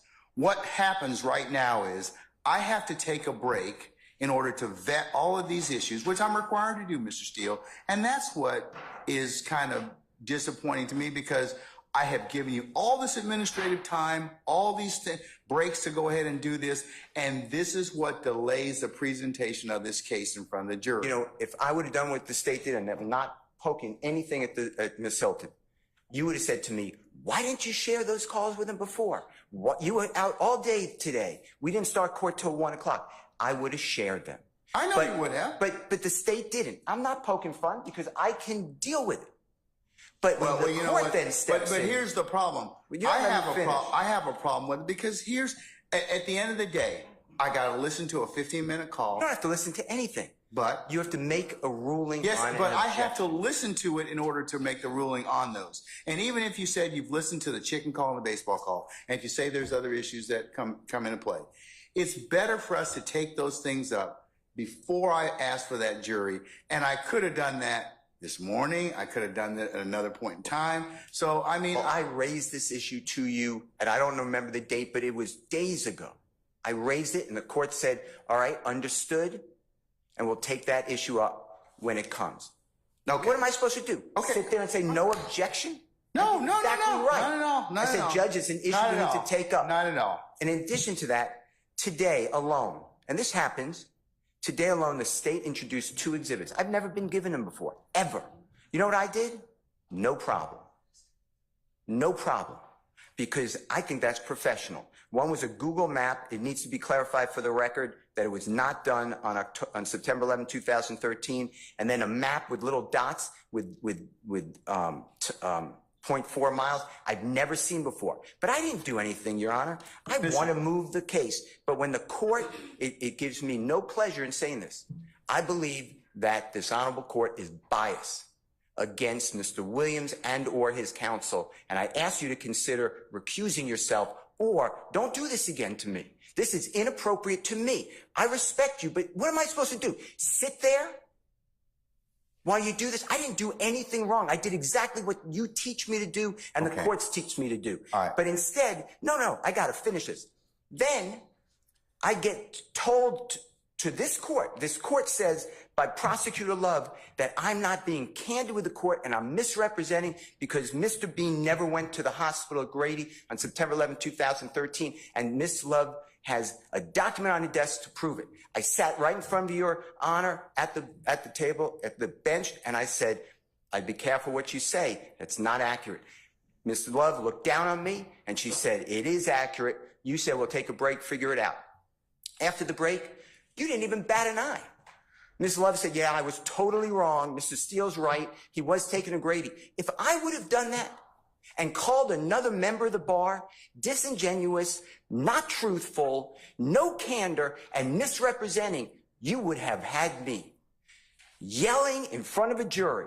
You did nothing. You didn't even ask Ms. Love to apologize. I don't want her apology. I don't care about Ms. Love. But I care about the court. And now if you can walk in someone else's shoes just for a minute and see what you're doing to Mr. Williams, because it's hurtful. I'm not the one wasting time. I'm here every day ready to go. I am not wasting the time. I make a motion to ask you to please recuse yourself. I know it has to be in writing within 5 days. If you want me to do that, I'll do it. And that's to go to another judge. But this is what's going on, Your Honor, whether you see it or not. You're yelling at me in front of a jury for nothing. And then you won't apologize. And I did nothing wrong ever on these occasions or others. I'm going to go ahead and address your motion at this point in time. I'm going to deny your motion at this point in time. And also just direct you that I have the responsibility to control the proceedings in this particular circumstance. Sometimes things get kind of heated.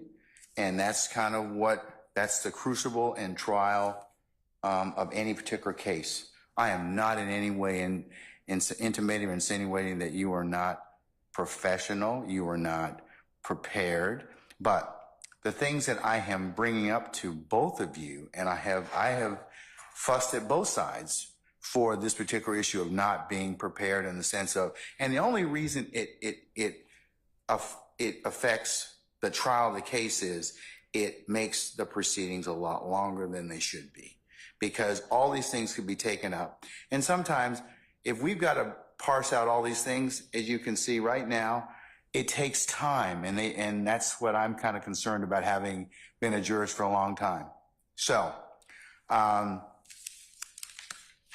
understand that you're a zealous advocate. You in no way offend me by raising any type of motion. I think you're doing I think that you and the others here are representing your clients well, but sir, I have to be able to control these proceedings. And you at times in these proceedings have not listened to what the court's told you, and I certainly could have explored other options. I didn't. So I'll tell you that much, for what it's worth. You allowed a member of the bar yesterday ask a witness who constantly is committing, respectfully, potentially perjury. Did Mr. Steele shut off and turn on the recording? I never did that. I wouldn't do that, and I didn't do that. Okay, and but sir, sir, I would have said that question about another member of the bar, prosecution. You would have come over the bench and said, "How dare you?" I sat there and I said, "Outrageous." You denied the motion. I think 3 other people made motions to strike or to object. You denied it. Judge, I'm just telling you, the appearance, if not the reality, is not good here. I'm being... What, to who?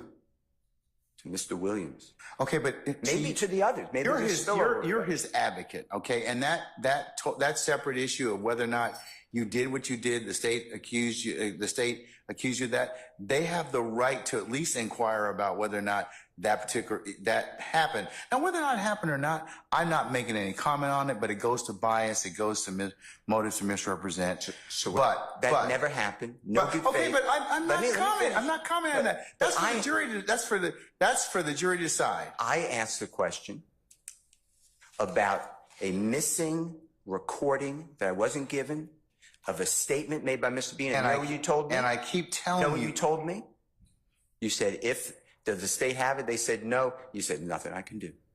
I tried to cross on it. You sustained an objection. Because it doesn't exist at this point in time. Now, if it exists at some point, I told you I'd say it. 1, I tell you, I apologize to you. And then 2, I'll take corrective action against the party or the entity that failed to give you that particular statement. But the point is, everyone knows he spoke to the detective beforehand. No, we don't. That's the whole thing. You believe it. You honestly believe it. And that's true. On September 17th, 2013, on recording, Mr. Bean tells that to Detective Quinn. How is that far-fetched? Why would he ever say that? I lied to the other detective. Why would he ever say that? I mean, logic has to come into this courtroom at times. But you stop me from doing it, but you allow another lawyer make up that I'm stopping and starting a recording. And he says, well, I don't recall. I don't remember anything. Here's the thing. That's why probably Miss Love asked me to put it under seal for the time being. But I mean, I'm not saying anything, but if true, that's a pretty serious accusation. If true, I'll die right now. How about that, Judge Glanville? Your Honor, I object to this. I don't care about her objection. I'm speaking with the court. Your Honor, I object. I'm speaking with the court. Okay. I'm speaking with the court. Let him finish, and then you can state your... My point is, if you don't see what's going on, it's because you're not viewing it out of the lens of a juror. Mr. Steele, I can't do that. I have to be the referee. So the jury decides those particular issues of believability and credibility. Now, I'm not getting into the throes of war between you and the state. That's your business, and that is certainly nothing to do with a throw of war. No, but I mean, it's your ability as an advocate. I told you before, that's your ability as an advocate. All right. What I'm saying is, you said in front of this jury, I was unprofessional. I am not unprofessional. You were wrong. I think at that particular point in time, given the totality of what happened, that's what the court's assessment was. Sir, I am. But it was wrong. It's a snippet in time. Mr. Steele, you're a very good attorney, but I'm a professional jurist, and you may not like some of the rulings that I make, and you may not like the way that the trial is going at a particular point in time. That's for all advocates. Ms. Love and her colleagues, I've told them the same thing. But I think that, my job as the referee is to give you a fair trial. And that's what I'm going to do. Well, I hope that's true. But you just told the jury I'm unprepared. And I am prepared. I don't understand why you would say that. Both of you, and I'll level this against the state. Both of you, that's being unprepared, because that I have to then listen to this to rule on it. I understand, but I'm the only one that the jurors here, the court, take ire with. Ever. Without an apology, without I think I've taken Ms. Love and Ms. Hilton and her colleagues to task many times. No, I've heard you yell. I've taken them to task as well. I've heard you say to her, "Stop interrupting me. Answer my that's question." that's taking them to task. The jurors never heard that, ever. So, I ask for a continuing recusal motion, and I know it's not in writing, but I assume that you're ruling on it right now. That's what you're saying. Well, one, you got to put it in writing, but I mean, I'll rule on it at this point in time. I'm going to deny the motion, but you need to put it in writing if that's what you wish to do, and I'll appropriately. I'm also asking for a mistrial based upon your statements. I think I made that clear, but I'm asking for a mistrial. Okay, now, Ms. Love. I don't think it's a fair forum for Mr. Williams. Okay. And I don't want to ask for a mistrial, but I have no choice when the court is saying what it said, and I'm not going to repeat it in front of a jury. That's hurtful. And I'm not saying me. I mean, regardless of what I think of it, it's hurtful to Mr. Williams getting a fair trial. All right, Mr. Steele, in terms of what I've told you all already, we're still going through the, I've told you all, both sides have told you. So this just delays the trial. I mean, where I've got to rule upon other things. Well, I made this motion whenever I made it, and I raised it, and you said we'll get to it. Yeah, but it's timing. I mean, did you raise it when we first got in here this afternoon? Did you raise it yesterday? Did you raise it kind of so I could kind of take it at that point in time? None of you did. If I would have been told that there were going to be 3 additional jail calls, I could have raised it. The 2 others are already in. I didn't object. All right. Okay. All right. Ms. Love? Your Honor, just the state would ask that the court deny the motion for mistrial.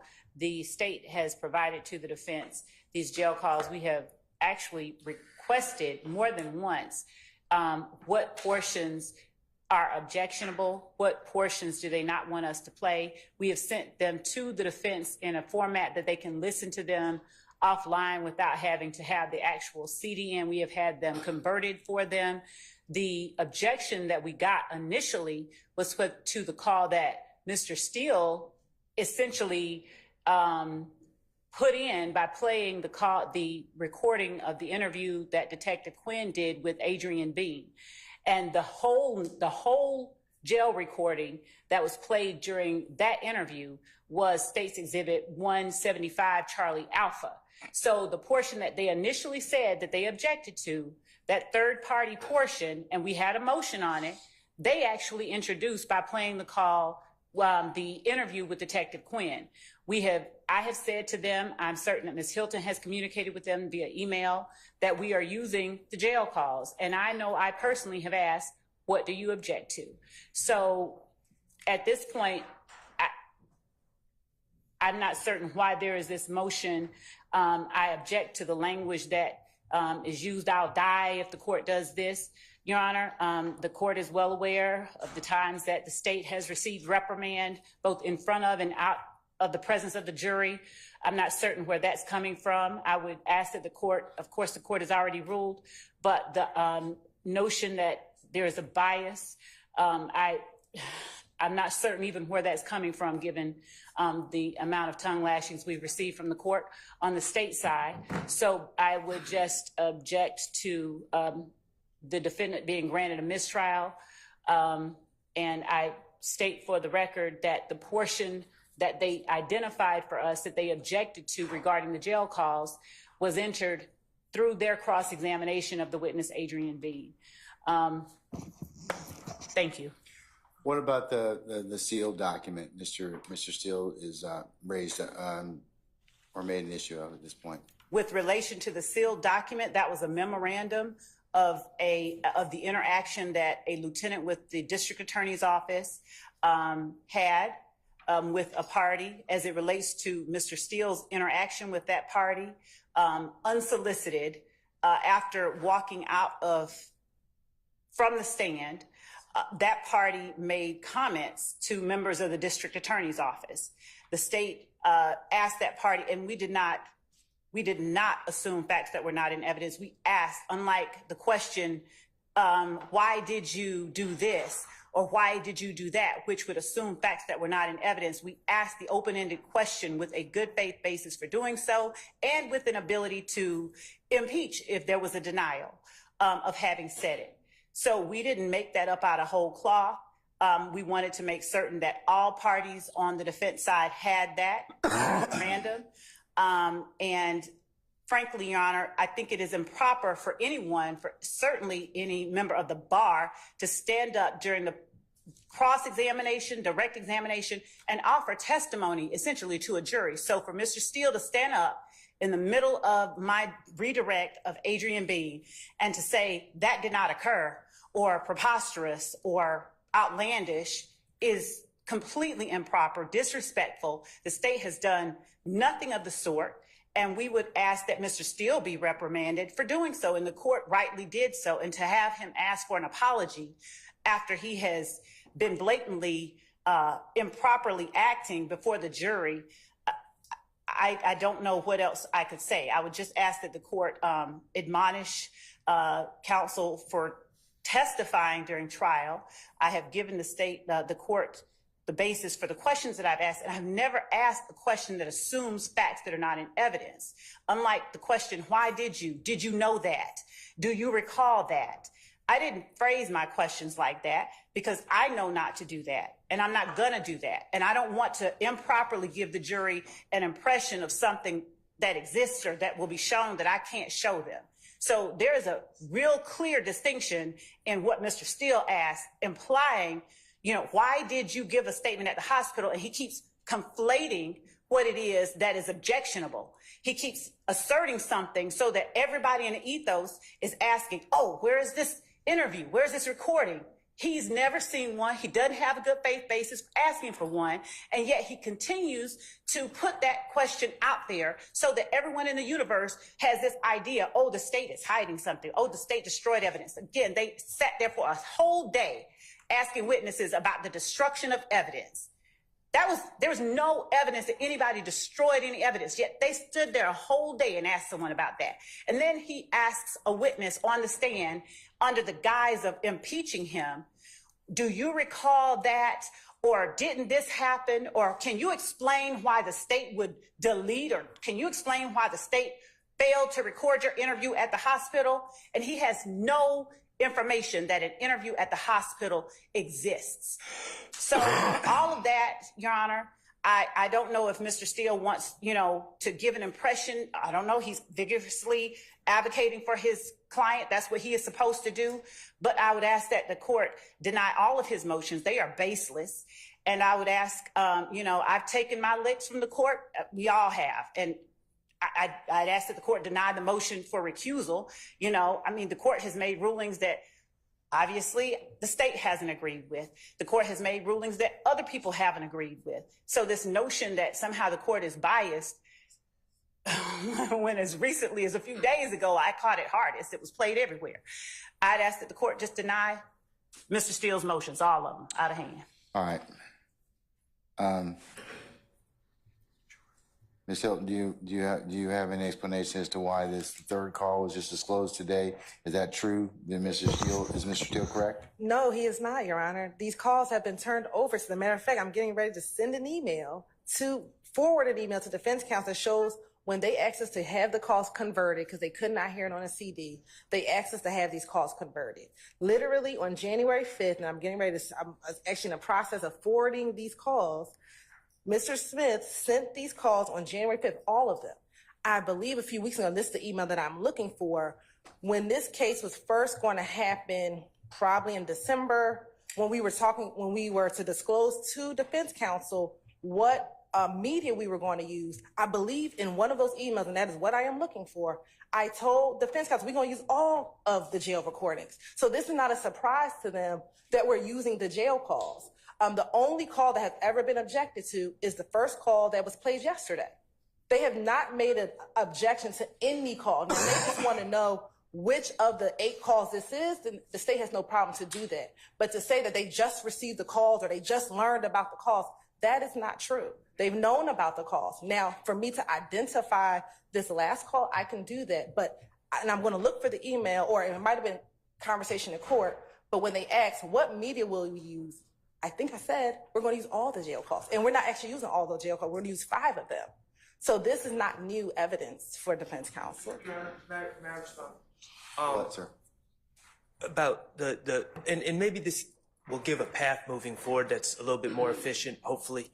There are thousands of jail calls in this case. Your Honor, hold on. Not for this case, for Acts 5 to 7 specifically. Okay. There are thousands of jail calls for this case.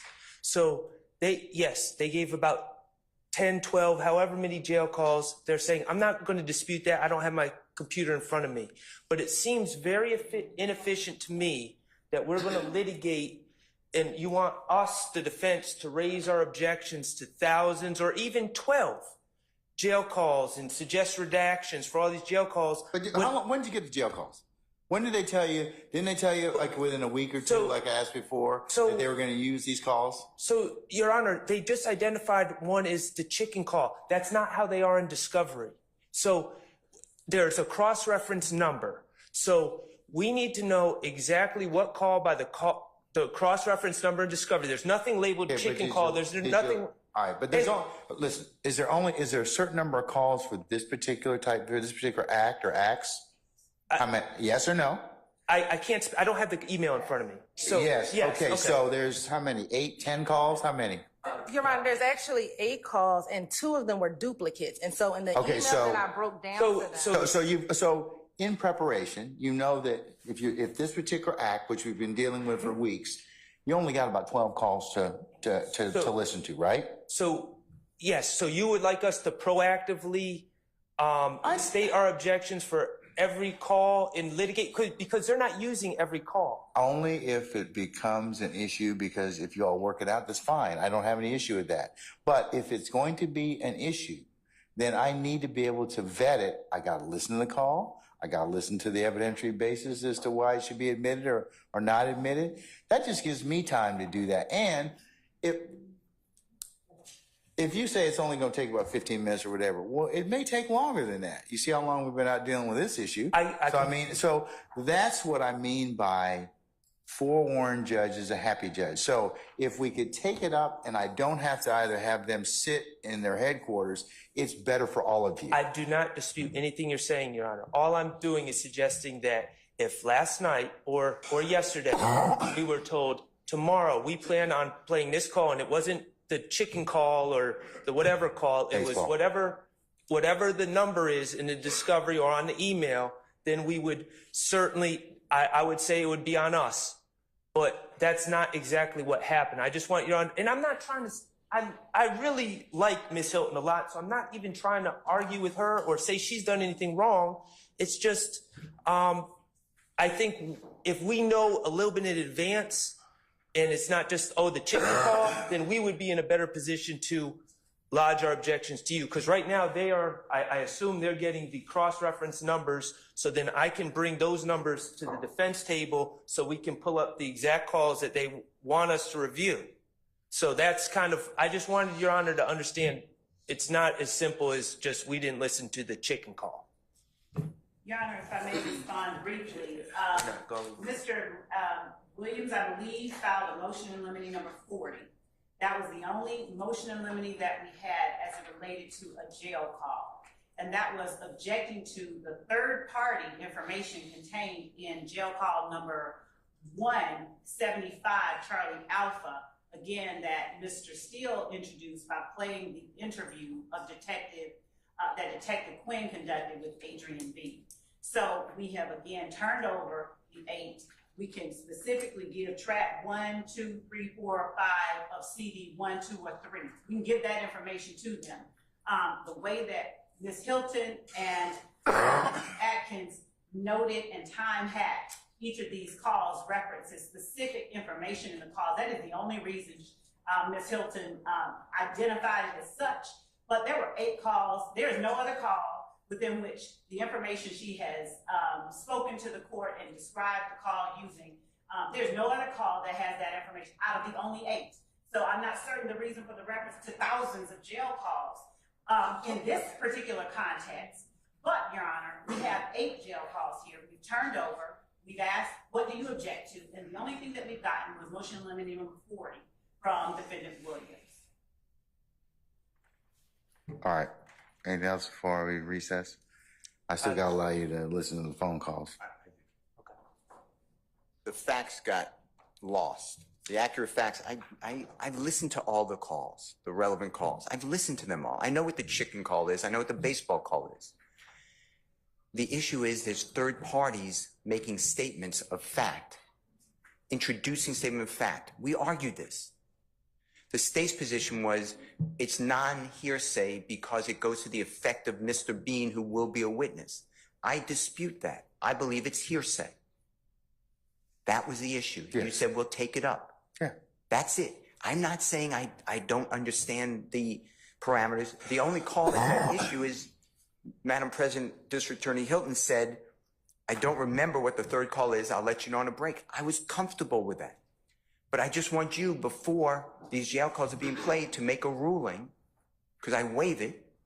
I need to hear the call, though. Exactly. Okay. That was my objection. That was it. And I did it in a manner that I thought was appropriate to say that we raised it. Your Honorable Court told me to let you know. And then we got here. All right. All right, N105? Yes, sir. Okay, all right, they're both denied. I'll note your objection and the continuing objection, Mr. Harvey. All right, we're going to take, did you have something, sir? Okay, we're going to take 15 minutes so you can listen to the call, and we'll come back at that point in time, okay? All right, we're in recess.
Thank you.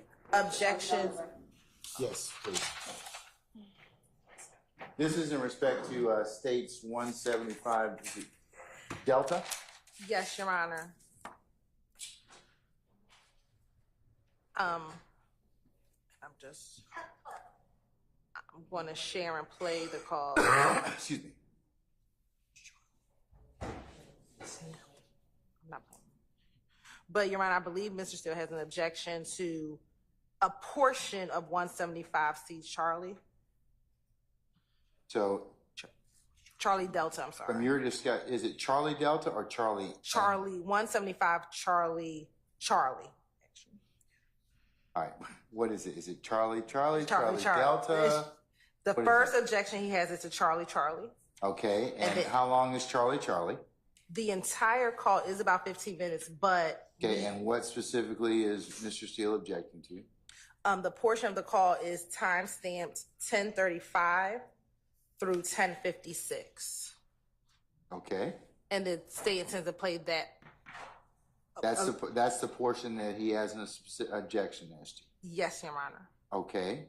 All right. Let's play that first. And do you mind if I sit, Your Honor? No, not at all. Mr. Steele, is that correct? States Charlie 10:35 to 10:56? That is correct. The state said they're playing from 000 through 125. I do not oppose. The state, assuming the foundation can be laid, the state then wants to play 1039 to 1330, but I do oppose the objection. I believe it starts at 1035 through 1056. Okay. That is correct. All right. Let's play it. Let me hear it. Hello, this is Unprepared. And Your Honor, I'm going to start it from the 1039 to 1330 portion of it.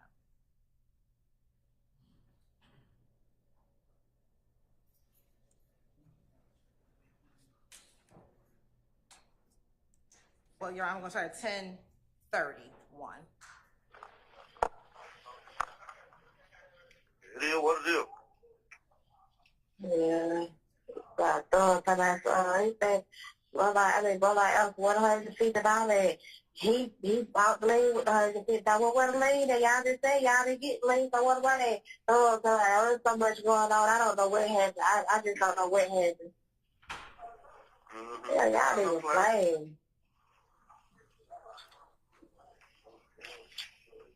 Plus, he's got check on in that car, charges in that car, all this shit in that car. You have a check sheet, because them niggas out there be done stole all type of shit.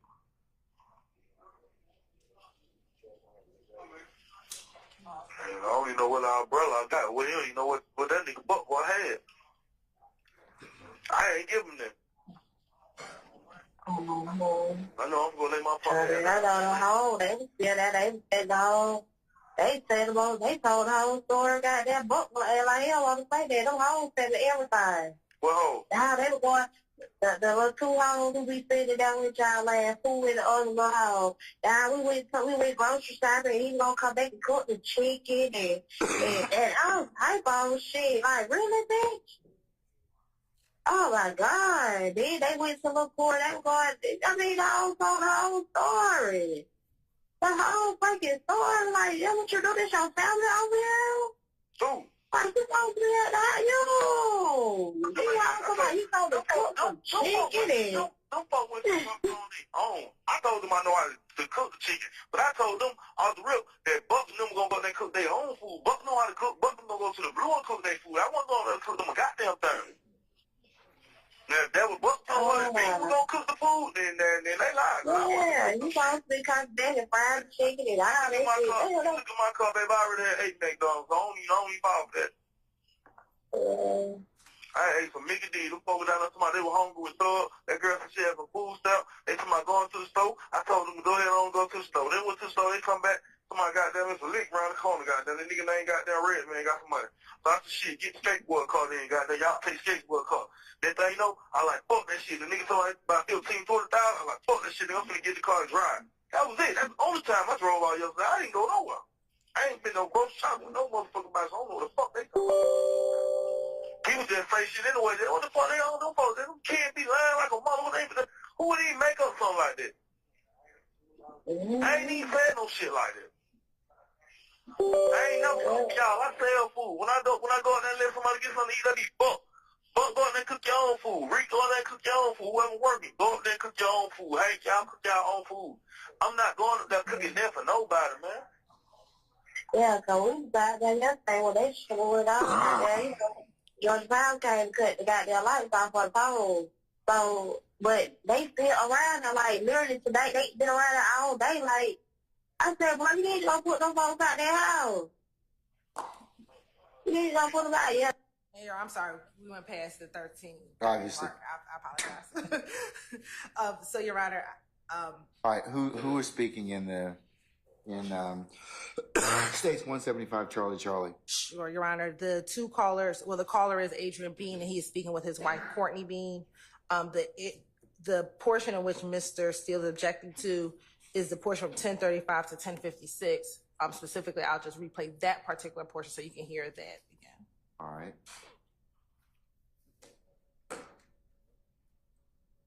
So he can't say. And I'm going to start it at 1031, and I'll stop it at 1056.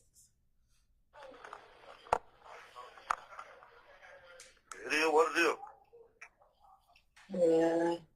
Got done for that, he said, brother else, $150.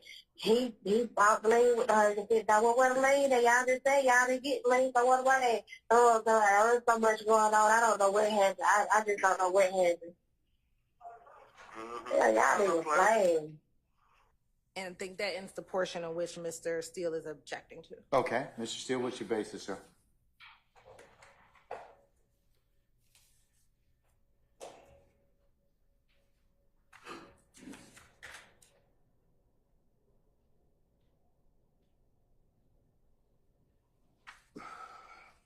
Your Honor, it is a third party speaking. I believe the voice is Courtney Bean. That is my belief. And she is saying outside of the court, it's being introduced for the truth of the matter asserted, that Jeffery Williams, known as Thug in that call, said that they was worried about the lien, was getting the lien. I cannot confront or cross-examine Courtney Bean. And therefore, I have, as I did previously in writing, it's a third party. It's a non-testifying third party. Is Ms. Bean coming to testify? No, Your Honor, she's not. Okay. Is she otherwise not available, or is she unamenable from appearing in court, or is she deceased, or what? No, Your Honor. The state believes that this portion can be called because Mr. Steele implaned both the interview with Adrian Bean as well as the jail call, the second jail call with Adrian Bean, which they talk about this lien conversation. It derived from these jail calls. So when you heard the interview in which Detective Quinn is talking about the lien, or they're talking about the lien within that interview that was introduced by defense counsel, they've opened the doors for us to give context with this call as to what they're talking about. So you're saying it's not for the truth of the matter asserted? It is not being offered for the truth of the matter asserted in this case.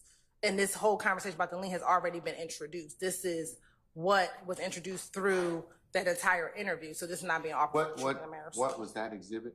I believe that was one. Defendant Williams. It was the Stacy exhibit 176C. 175C Charlie. Okay. But we did not object to Mr. Steele introducing that entire recording, but Mr. Steele is the one who introduced it. Okay. So 175 Charlie has already been introduced, and Yes. it already has this portion of the tape in it. Yes, they're talking about the lien and all of that. Yes, it's already before the Okay. I don't believe. May I have a second? Yes, sir. I don't believe. I think he asked you, is that jail recording, that section already in evidence? No, sorry, not the jail call, just the context of the conversation. Excuse me. So let me be clear. Not the jail call. This jail call is not introduced, but the context of the lien conversation is already introduced. And we're not offering this for the truth of the matter asserted. This is giving context to all of that conversation that they were having within that interview with that Adrian Bean and Detective Quinn, that interview that they were having. May I respond? Yeah, sure. Mr. Bean is interviewed by Detective Quinn. It's 176 state exhibit. And if I'm wrong, just 156, I believe, state exhibit. The interview? Yeah. 175. Sorry, 175. This call is not played to my memory. It may be referenced, but Adrian Bean tells Detective Quinn that he was buying lien and he was robbed. You don't need to complete the story a third-party statement about lien. In fact, in these jail calls, Mr. Bean again says, I was buying lien. So the state is introducing now from a third-party non-testifying thug. Thug is interested in the lien or worried about the lien.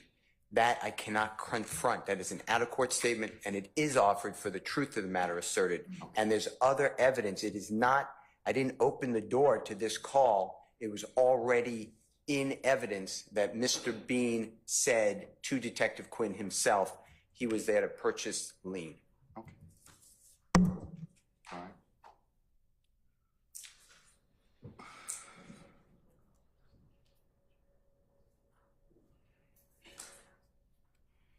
Okay.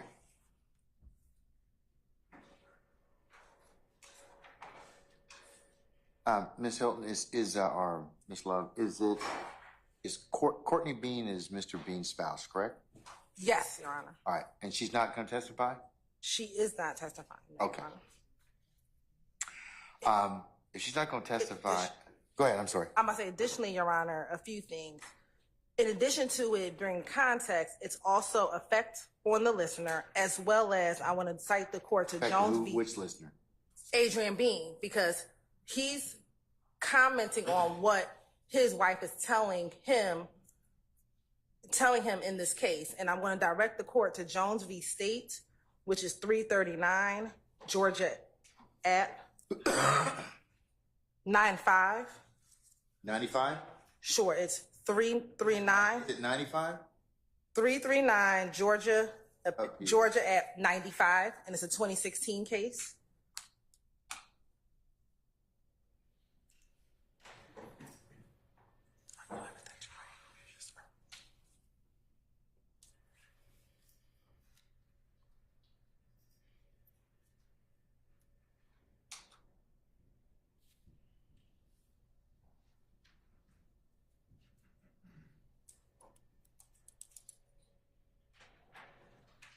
And I'm looking at LexisNexis, Your Honor. It's going to be at Penn site 101. I found it. So yeah, you said it's at 1. Let me just find it. Penn site 101.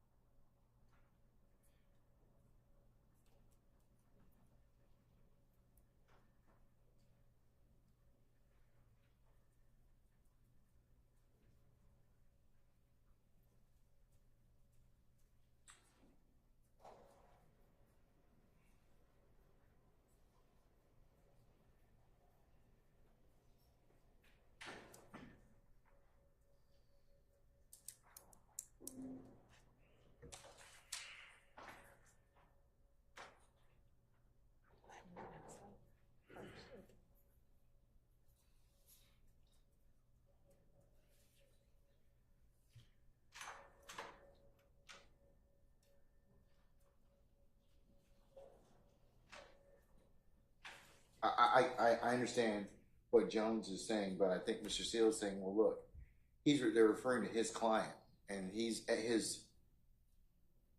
his wife have basically inserted his client in this particular in this particular conversation.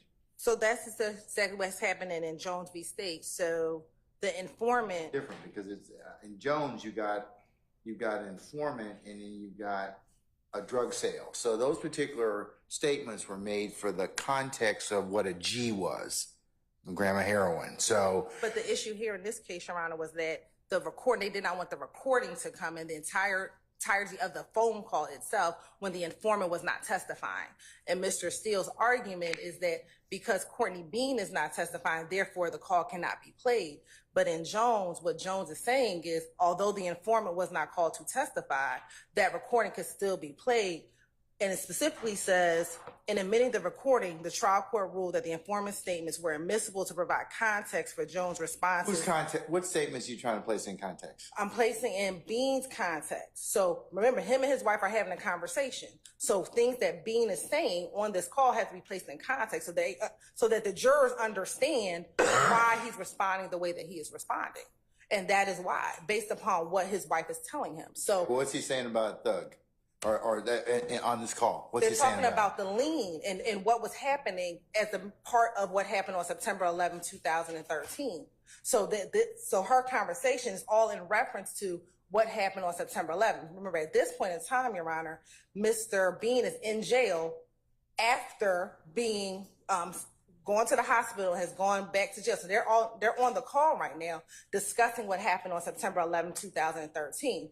And this is after a number of calls. So, Your Honor, and to put it really in context, this is the third call that happens after State's Exhibit 175 C that was entered into yesterday, as well as State's Defense Exhibit 205. And then this call is a part of those jail calls that all came in right between September 11th and September 12th and September 13th, Your Honor. And so all of these calls are talking specifically about what occurred on September 11th, 2013. And Mr. Steele, again, has already introduced what Thug said about the lien. All that came in during that first call that has the third party individual. So this information about Thug and the lien and all of that is already, one, in evidence because of the other call, but two, this is a jail call that is not part and parcel, but that came in after those two calls that we've already heard. So again, this is all putting those calls into context, Your Honor. Okay, but you'd agree Jones is making the statements in this particular on the phone call to the informant, right? In Jones versus State. Yes. Okay. All right. And it's so. In addition, but Bean's making the statements. So, what theory, other than the fact of context, are they admissible? Because in Jones, the court goes on to say that as a result, Jones's statements, the court determined that they were admissible as admissions of a party opponent.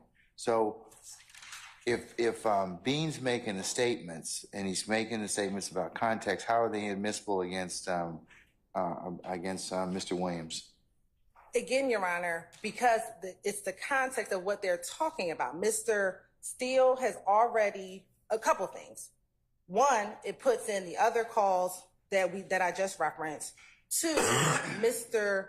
Steele, through his cross-examination of Adrian Bean, has insinuated that Mr. Bean was lying about interjecting Mr. Williams into this incident. But it's still hearsay. But so this also would be a prior consistent statement because who's prior consistent statement? Adrian Bean. Because when Mr. Steele was cross-examining him on the stand, he said, you only did this just to put Mr. Williams in, and Mr. Williams is just lying, all of these things. However, he had a jail recording call that was consistent with what he told Detective Quinn during his interview. So Adrian Bean's previous statement on a jail recording would be a consistent statement that he wasn't just trying to put Mr. Williams into this case just to put him in. He had already said that before his interview with Detective Quinn also. So it comes up for a number of different reasons, Your Honor, but it's a prior consistent statement. We do believe it also provides context. And so again, the predicate under Jones is it provides context. Right. Then you have to have a separate admissibility theory or basis. And so you're saying it's a prior consistent statement. Yes, Your Honor. And remember that, it was all the information that Detective Quinn made Adrian Bean lie. Detective Quinn wanted Thug into this case. Detective Bean was just putting Thug into the case just to put Thug into the case. Those types of questions came out on cross-examination, and this would be evidence of a prior consistent statement of Mr. Williams' involvement in this case prior to Mr. Bean ever being interviewed by Detective Quinn.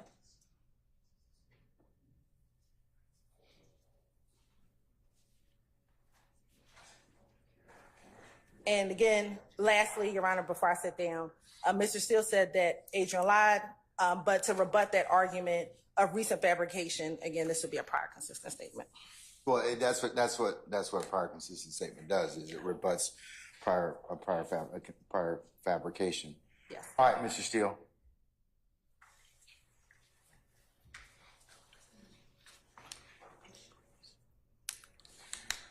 A prior consistent statement, it would be of Mr. Bean. I've only challenged Ms. Courtney Beans. This is not a prior consistent or inconsistent statement of Courtney Bean. She has not testified. They're saying it's of Mr. Bean, not his wife. It can't be a prior consistent statement because Mr. Bean is the only one who testified. I've challenged Courtney Bean's statement. I'm not challenging Mr. Bean's statement. He talks about lien in all these recordings and to Detective Quinn. I'm not challenging that.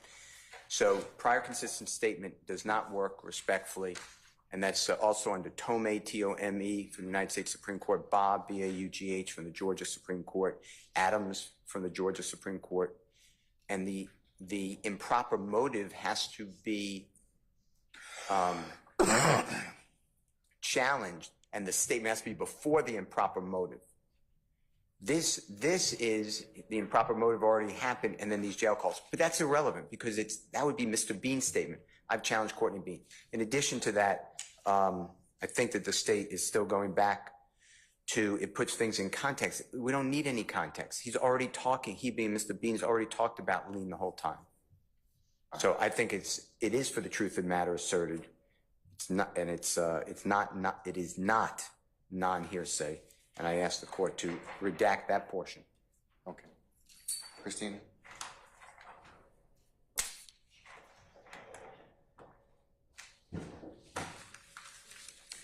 Can you tell me when we recessed?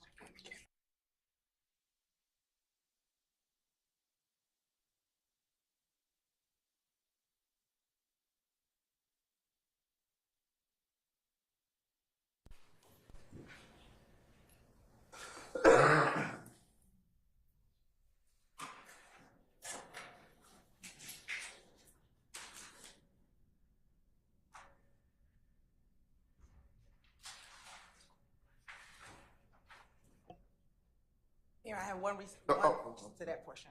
Hold on.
We started argument on this. It's almost 6. It's one now.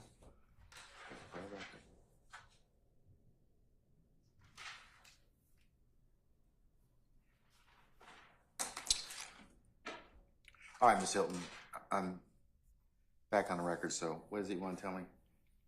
And I think Mr. Shard had something he wanted to say.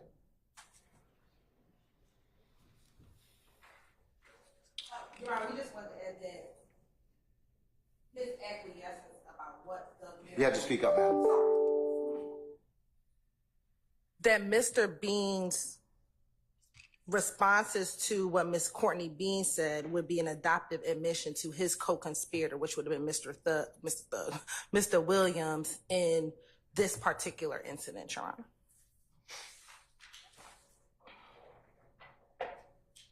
How's an adoptive admission? An adoptive admission is something along the lines of, I say that you know you're a child molester, and you don't deny it, or something that you would ordinarily deny.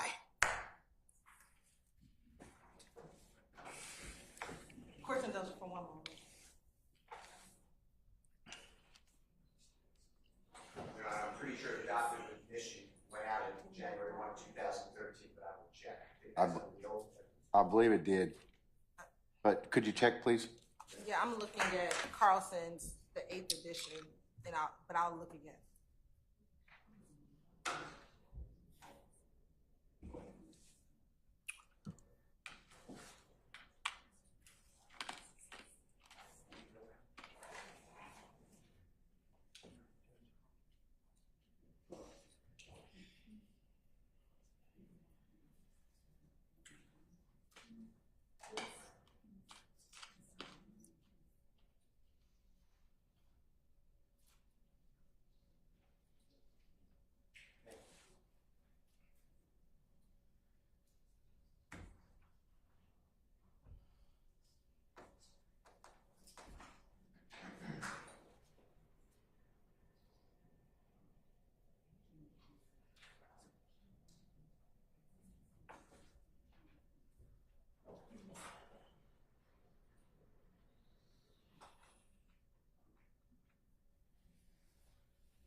I'm still here.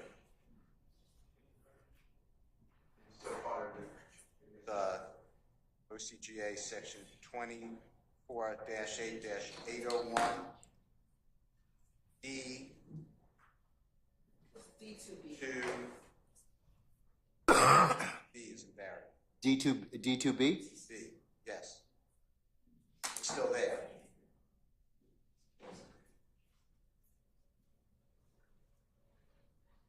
Do you have any argument, or do you have any further argument as to whether or not it is an adoptive admission?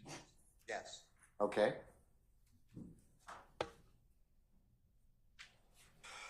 This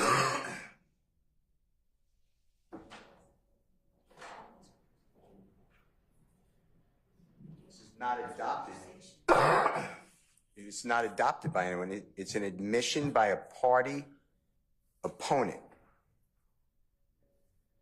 Admissions shall not be excluded to the hearsay rule. An admission is a statement offered against a party in which a statement of which the party has manifested an adoption or belief in its truth. It's a lie. The lien deal is a lie. That's the whole point. I need Miss Bean here. She's attributing something to Mr. Williams, and the state is just arguing anything to try to get it in because I can't cross-examine. So it is hearsay, and it does not fall under an exception to the hearsay rule. All right. But Your Honor, just what Mr. Steele said, he's claiming that the lien deal is a lie.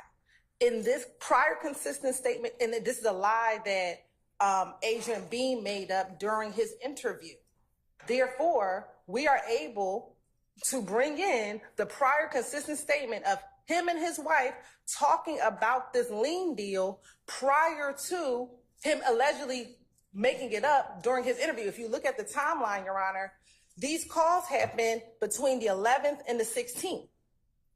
He meets with Detective Quinn on the 17th. So these calls are before the alleged recent fabrication. So just like Mr. Steele just said, he's arguing that Bean made that up to Detective Quinn. Well, no, this is evidence that Bean did not make this up, that in a conversation with him and his wife is talking about what happens out and he's responding back to her. So it's his effect on the listener. It's what he's responding to about what happened on September 11th. And again, these are conversations that they were having in all of these jail calls between September 11th and September 16th, two of which have already been admitted.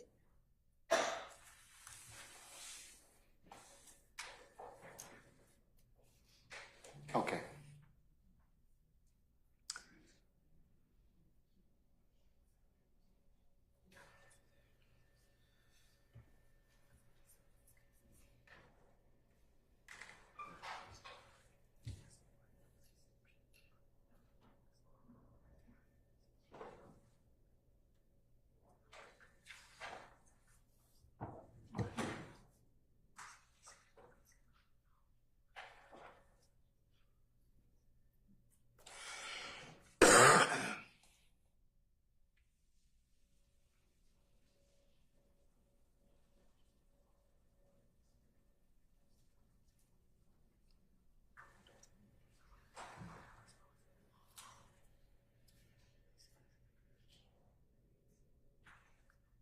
All right, I'm going to exclude 1035 to 1056. I believe it is, it's hearsay. So I'm going to exclude it at this point. Okay, so we need to redact it. All right, folks, it's nearly 6 o'clock. I'm going to just call our jurors back in. I want you all to redact it. I believe that we are going to be,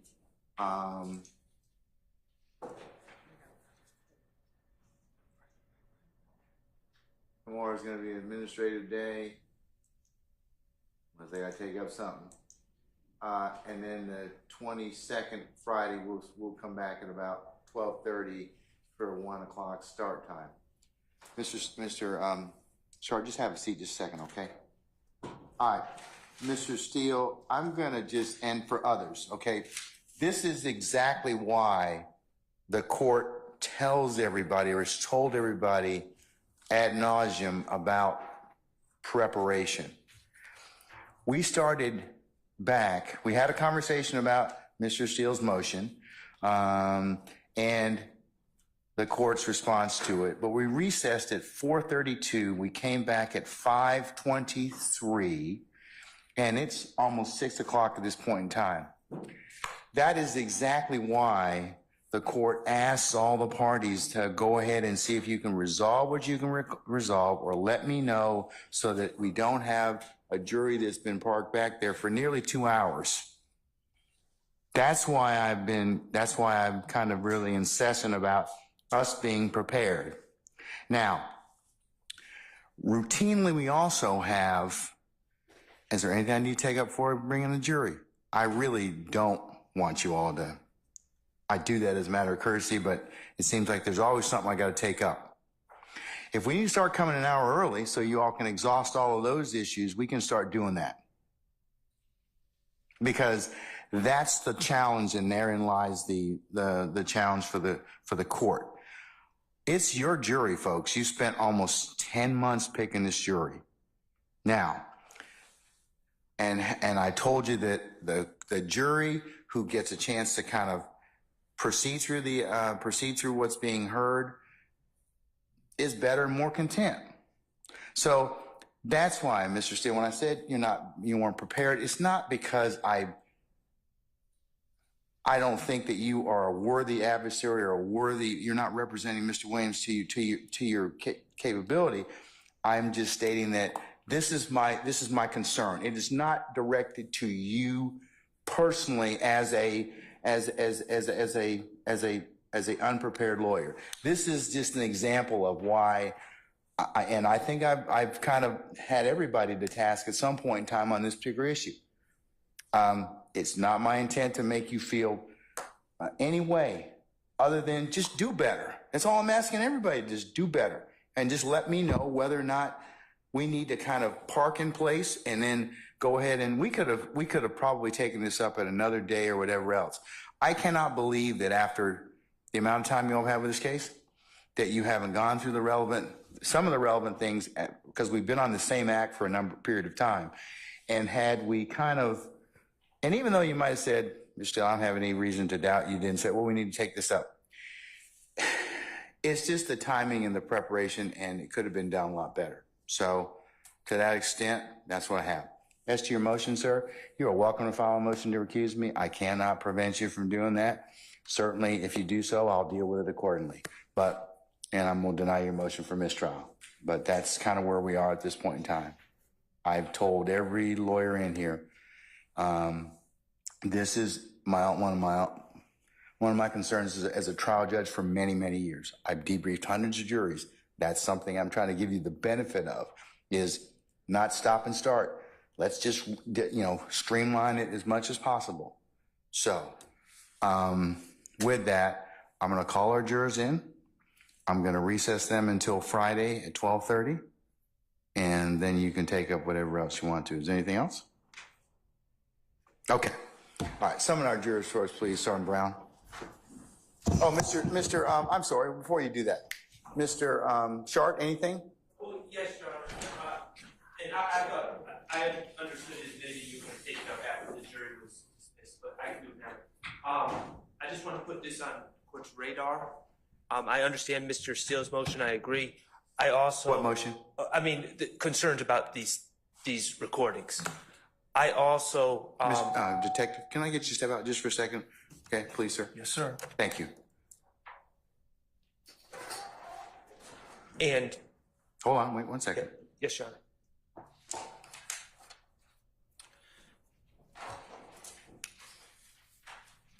Okay, with the recordings, you left off at that. Yes, Your Honor. And Mr. Steele just argued about Courtney Bean's statements. My argument is that Adrian Bean's statements on the jail recordings at this point are inadmissible. And, Your Honor... Talking about the rest of it, not just the excluded portion? Yes, all of Adrian Bean's, and this is why. There's the way I see it, there's two possible arguments. Prior inconsistent statements. The state on other recordings laid the foundation for prior inconsistent statements. Okay, but you've examined Mr. Bean, right?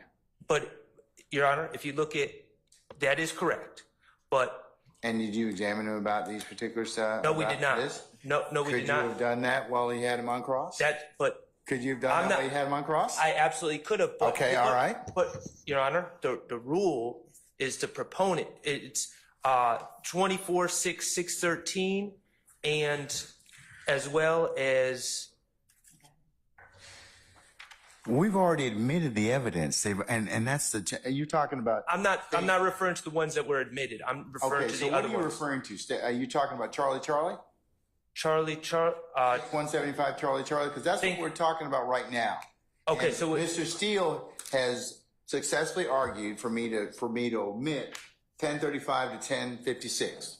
I'm referring to... So you're asking for the entirety of stage 175 Not the one that's in evidence, but my understanding is we were talking about all three. Charlie Delta, and Charlie Echo. The only one that there's an objection as to right now is Charlie. Okay, I am objecting to Delta and Echo, and to Mr. Bean's statements as well. And if you look at 24-6-613, which is prior statements by witnesses, and it says, okay, excuse me, 24-801, D1C, a statement shall not be hearsay if the declarant testifies at the trial. Which he did. Or hearing, and is subject to cross-examination concerning the statement. Which he was. That's where I disagree, Your Honor. The state, in certain jail calls and in Detective Quinn's interview, the state and Miss Love, and I understood what she was doing at the time. She asked very specific questions and confronted Mr. Bean with things that were said. That was not done, in my opinion, for these additional cell phone calls. She did not say, did you say to your wife, Courtney Bean, on this date, yada, yada, yada, and have him either say, I don't recall, or deny. So I don't believe the foundation was laid for a prior inconsistent statement. Now, as far as prior consistent statement, which is Ms. Hilton's, what was her stated argument, if you look at the prior consistent statement statute, which is 24-6-613, it talks about in examining, it said,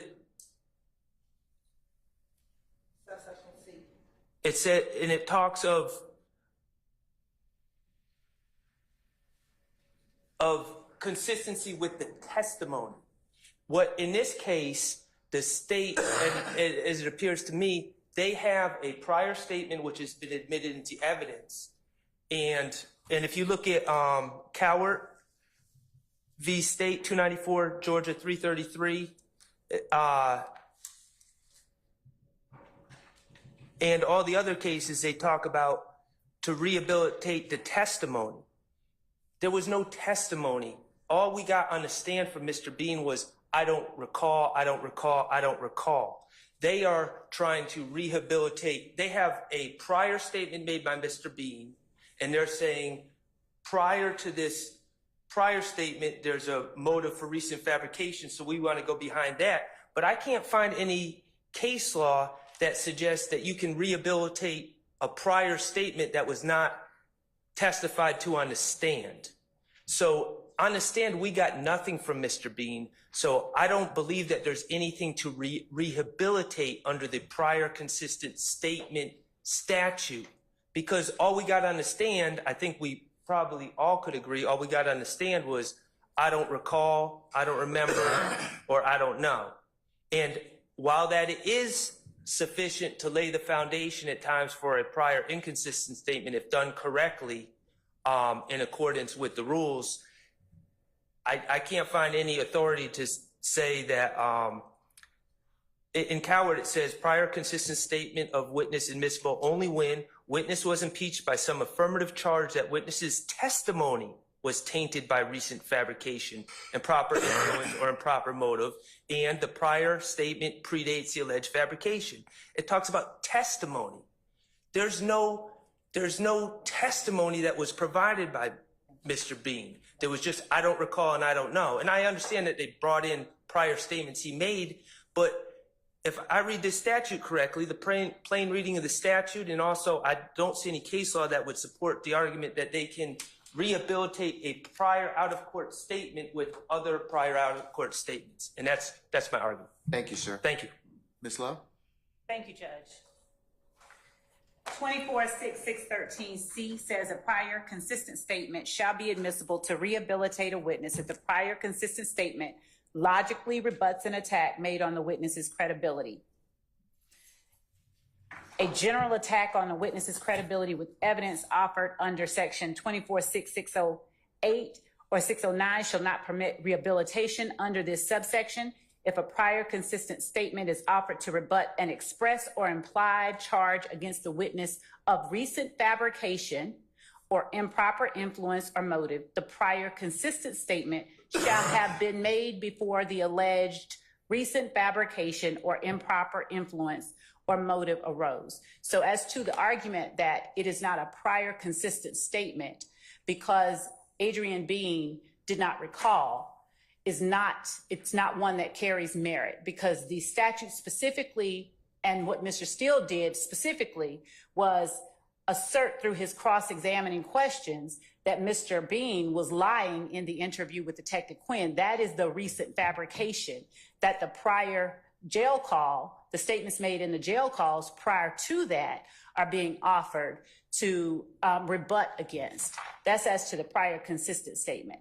As to the prior inconsistent statement, Your Honor, what I did when asking Adrian Bean the questions that I asked was, did you ever at any time, I said, did you ever at any time talk with your wife about the lien and the $50 and the $150? I asked specific questions that went to, when he said, I don't recall, I would not only ask him about what he said to Detective Quinn or what he said during a specific jail call, I would broaden it and say, did you at any time during this time from September 11th to September 16th talk with your wife about X, Y, and Z? So Mr.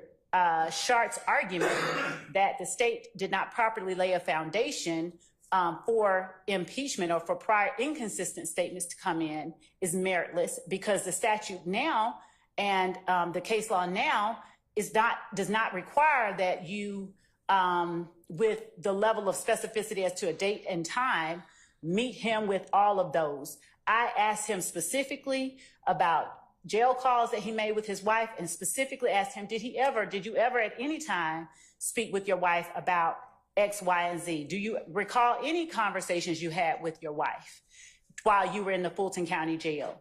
So the argument that Mr. Shart makes that they are not prior, that certain statements that we're arguing are prior inconsistent statements, and that we are not able to impeach Adrian Bean's trial testimony is inaccurate, because I laid the foundation for the admission of all of the statements that we're attempting to put in through the jail calls that he made. All right.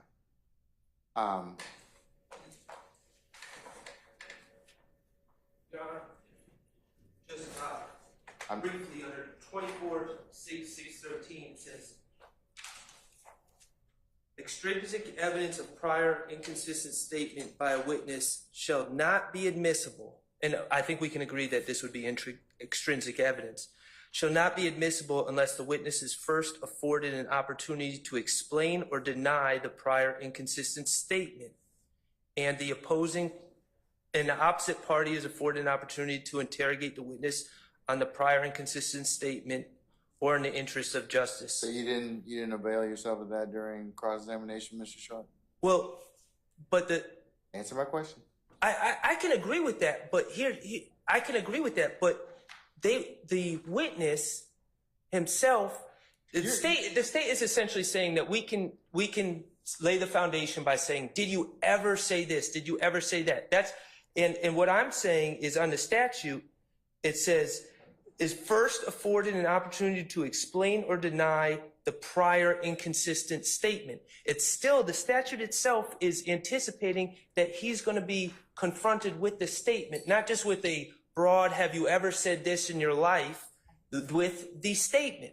And so I am arguing that state, and I'm aware of the law and what's required, and they don't need to say the date or time, but I don't believe that just saying, have you ever said this, is sufficient to confront him with that statement. And that's my argument. And Your Honor, I did not say ever in your life. I said, did you, while you were at the jail during this time frame, did you speak with your wife about lien? Did you ever talk with her while you were in jail from this time to this time about the lien, $50, $150? All right. Okay. All right. So based upon the arguments, your arguments in the cases that you cited, and the court's consideration, I'm going to admit states 175 Alpha Bravo Charlie subject to a redaction.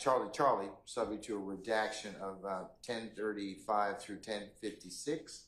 I'm going to admit states 175 Delta and Echo. And Your Honor, those are Charlie Alpha, Charlie Bravo, Charlie Charlie, Charlie Delta, and Charlie Echo. So there's a C. Why do y'all make things so difficult? I know. I'm sorry. All right. All right. So state those again, Ms. Love. States Exhibit 175. The ones that you're offering for the purposes of this particular. Yes. It's States Exhibit 175 Charlie Alpha. Charlie Alpha. Hold on. Charlie Alpha. Charlie Bravo. Charlie Bravo. Charlie Charlie. Charlie Charlie. Charlie Delta. Okay. And Charlie Echo. But Mr. Steele has an objection to a portion of Charlie Echo that we just haven't addressed yet, and we can address that on Friday. All right, so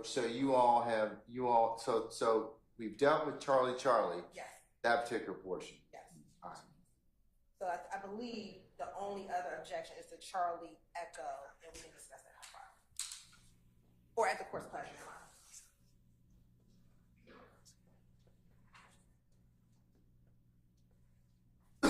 Excuse me.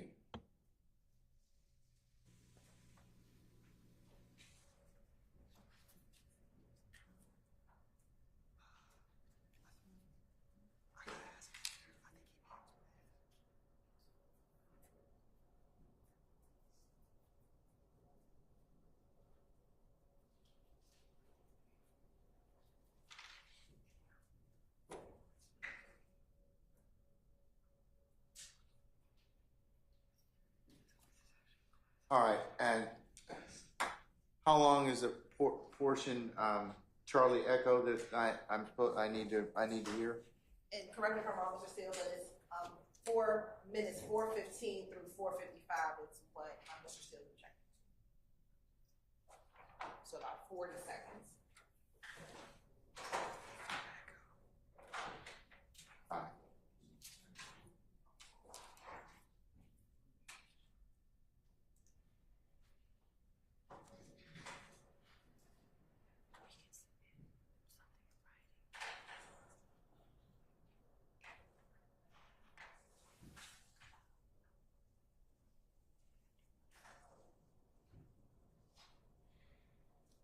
Mr. Steele, is that correct? Yes, sir. Is that what you rose to tell me, or is there something else? Yes, sir. Your Honorable Court admitted that exhibit ending in E. That's what I wanted to alert you, that I did have the 40 seconds that Ms. Hilton, District Attorney President Hilton said. Yes, I'm objecting to those portions, that 40 seconds. All right, well, I'll withhold ruling then on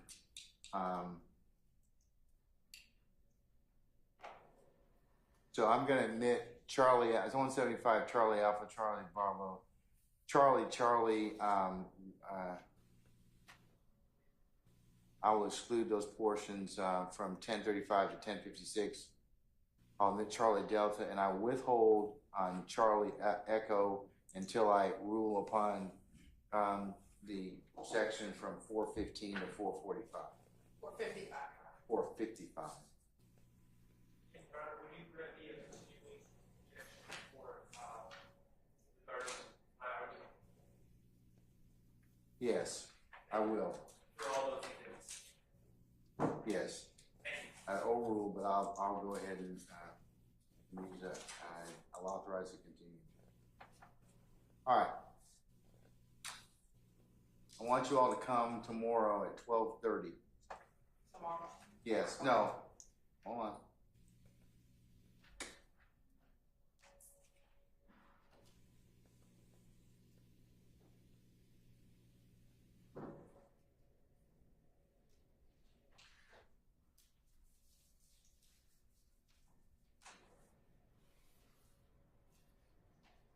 On Friday, the 22nd of March, I need you all to come at 12:15. We'll take up the 40 seconds before our jury comes at 1 o'clock.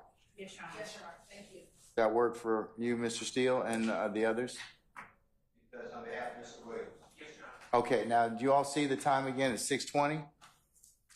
This is again why I kind of tell you all this. It's not just because I want to get annoyed and angry at everybody, okay?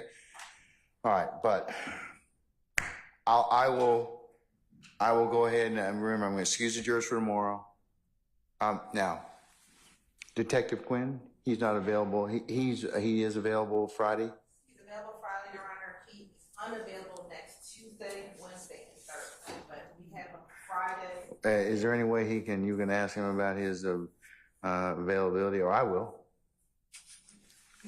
Okay. Try to work around. I will ask him when he comes in. In fact, can you have our Detective Quinn come in, please?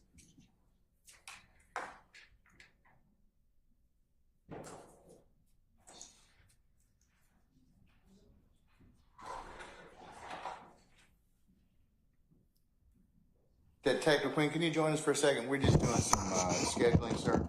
Yes, sir. Sir, we will not be in court tomorrow. We will be back in court on Friday. I'll need you to come for 12:30. Will that work for you? That's gonna work. Okay. Monday the 25th of March. Are you good for that day? Monday is clear. All right. What about the rest of the week? 26th, 27th, or 28th? I'm making TV on those days. Making TV on those days? Yeah, we got our producers are flying in and we're shooting like 3 episodes. On each day or just one of those For days? 2 days, and then I have colonoscopy on the 28th. More information I want to know, but I'm just saying. I mean, appreciate you sharing. I'm keeping it 100, which so I'm gonna be a little advocate that day. For you said on the 26th, 27th, and 28th, you'll otherwise not be unavailable. You'll be unavailable. Yes, sir. You'd be available for the 29th, that Friday. Yes, sir. Okay. I can do that. All right. State's counsel, Ms. Love and Ms. Hilton and Mr. Atkins. Do you all have any other witnesses that will otherwise be available those Tuesday, Wednesday, Thursday? If we excuse Detective Quinn for those days and have him come back on Friday? Okay. All right. Counsels for any of the defendants, do you wish to be heard on the issue of if I were to authorize Detective Quinn to be basically we resume his testimony on Friday the 29th. Continue. Does anybody have any objection? All right. Anybody else? Okay. All right. Detective, then we'll see you tomorrow, and then with that, and I said Friday. Do you have anything else the following week? If we should not fit, and the following week would be. Yeah. We're out the first of the fifth.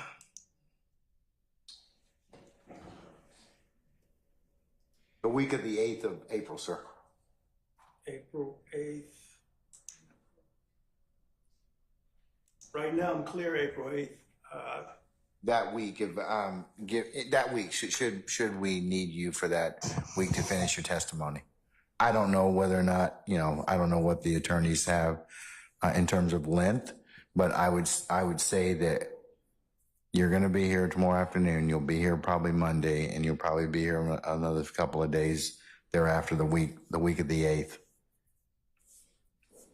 Okay. If you could block your schedule or at least for that week of the 8th, I believe that we could probably finish your testimony at that point. Okay. Does that work? I'll try to work that out. Okay. All right. Anything else? No. Okay. All right. Let's call. No, one more request. I promise. Based on what happened before the jurors left our presence today, I was wondering if Your Honor would consider just giving an instruction that the delay today is not attributable to anyone. I'm afraid, quite frankly, that they'll attribute it to Mr. Steele, who represents a co-defendant of my client, and I don't want the defense to be blamed in the minds of the jurors. I routinely, Mr. Shart, tell the jurors, and it would be error for me to do so, that it's attributed to any party. So thank you. I appreciate that. I'm not gonna say. I'm just gonna tell them that we had to work through an issue, and I'm not gonna say any reason as to why. Okay, thank you. All right, summon our jurors first, please.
All right, ladies and gentlemen, please be seated. All right, Sam Brown, are all our jurors accounted for, sir? Say again? Okay, thank you. All right, ladies and gentlemen, jury, we have taken, as you can imagine, a little bit of time to resolve an issue that we had take up. Remember, I told you that these things are not to be attributed to any party. I mean, we try and work our way through them as much as we can, but that your patience is really important. So thank you for allowing us to do that. We have come to a point today where I think it would be a natural stopping place for us today, given the fact that it is almost 6:30. And even though we switched over to daylight savings time, we still want to make sure that that you get home and at a decent hour. So we're going to go ahead and recess for today. Tomorrow we will not be in. We have an administrative day tomorrow. Remember that on Friday, what time are you supposed to be here? All right, for an anticipated 1 o'clock start time, right? Okay, all right. Then the following week, and I'll talk with you all that in just a second. Detective Quinn, sir, we'll see you Friday, 12:15, sir, okay? Thanks, Judge. All right, thank you, sir. See you then. And remember, don't discuss your testimony with anybody except the attorneys in this case, okay? All right, sir, thank you.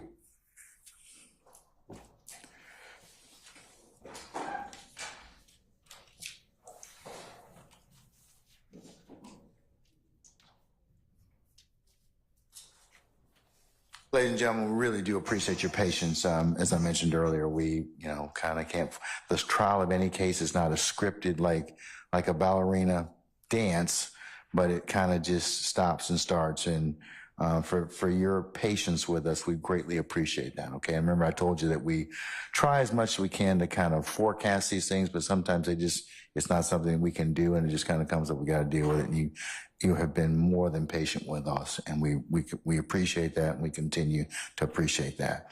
All right. So, ladies and gentlemen, Friday you come at for 12:30. All right. The 1st through the 5th. That is your administrative pause by consensus. Do not ask me for any more pauses after that, okay? Use the time that I give you to go ahead and take care of what you need to take care of. And when you come back, and we commence back on the 8th, make sure.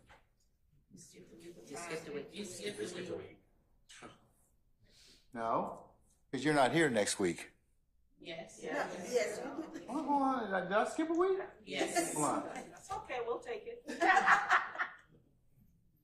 Thank you. You are, yeah, well, okay.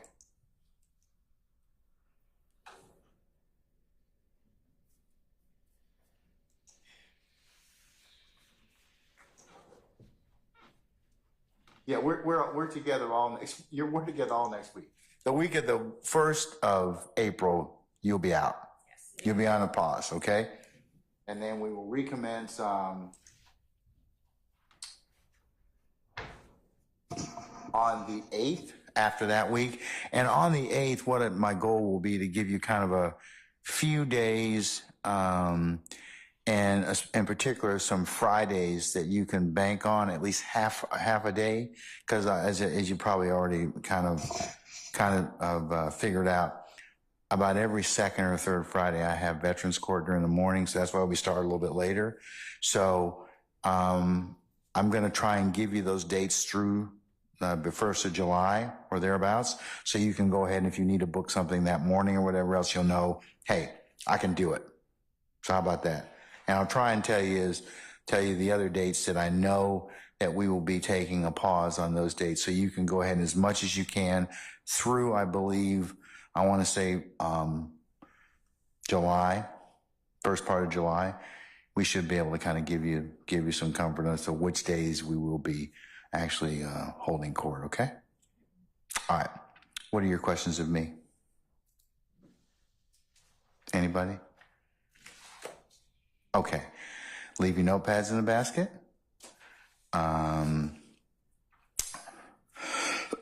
Very important that you take a juror sticker with you and have it prepared when you come back on Friday. Don't discuss what you've heard in the four walls of this courtroom with anybody. Do not do any extra research. Remember, you can only consider what's presented lawfully in the four walls of this courtroom. Please don't discuss anything that we've had amongst yourselves or with any other third parties. And if third parties should try and talk with you about this case in your presence or hearing, or reach out and try and talk with you, that you would need to as well contact myself and Sergeant Ingram immediately.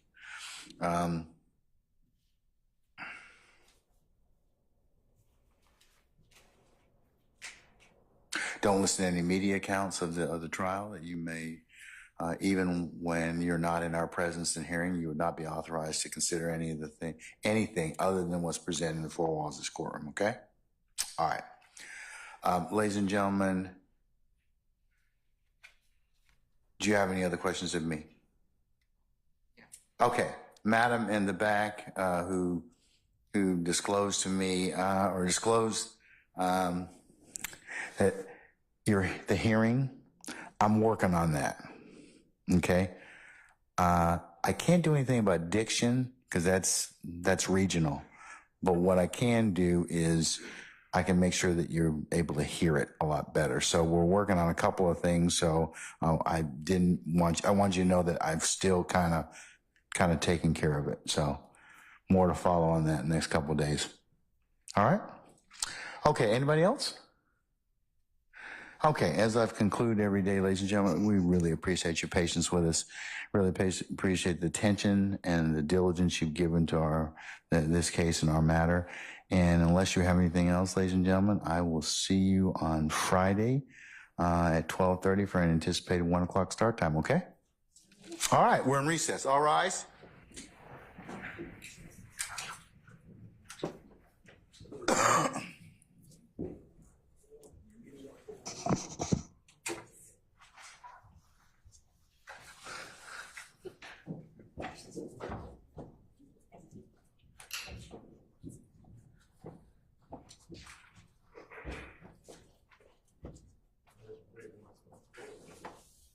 All right, ladies and gentlemen, please be seated. Our jury has left us. All right.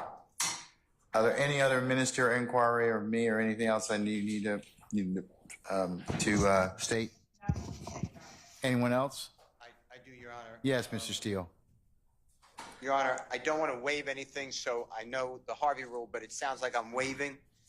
I want to adopt the exclusion of 175C, C. Charlie. Yes, D. Charlie Delta. CD, and as well as CE. Charlie Echo. And I want to adopt in toto the Honorable Max Shart's argument. But with that being said, then my backfall is the redaction, like we said.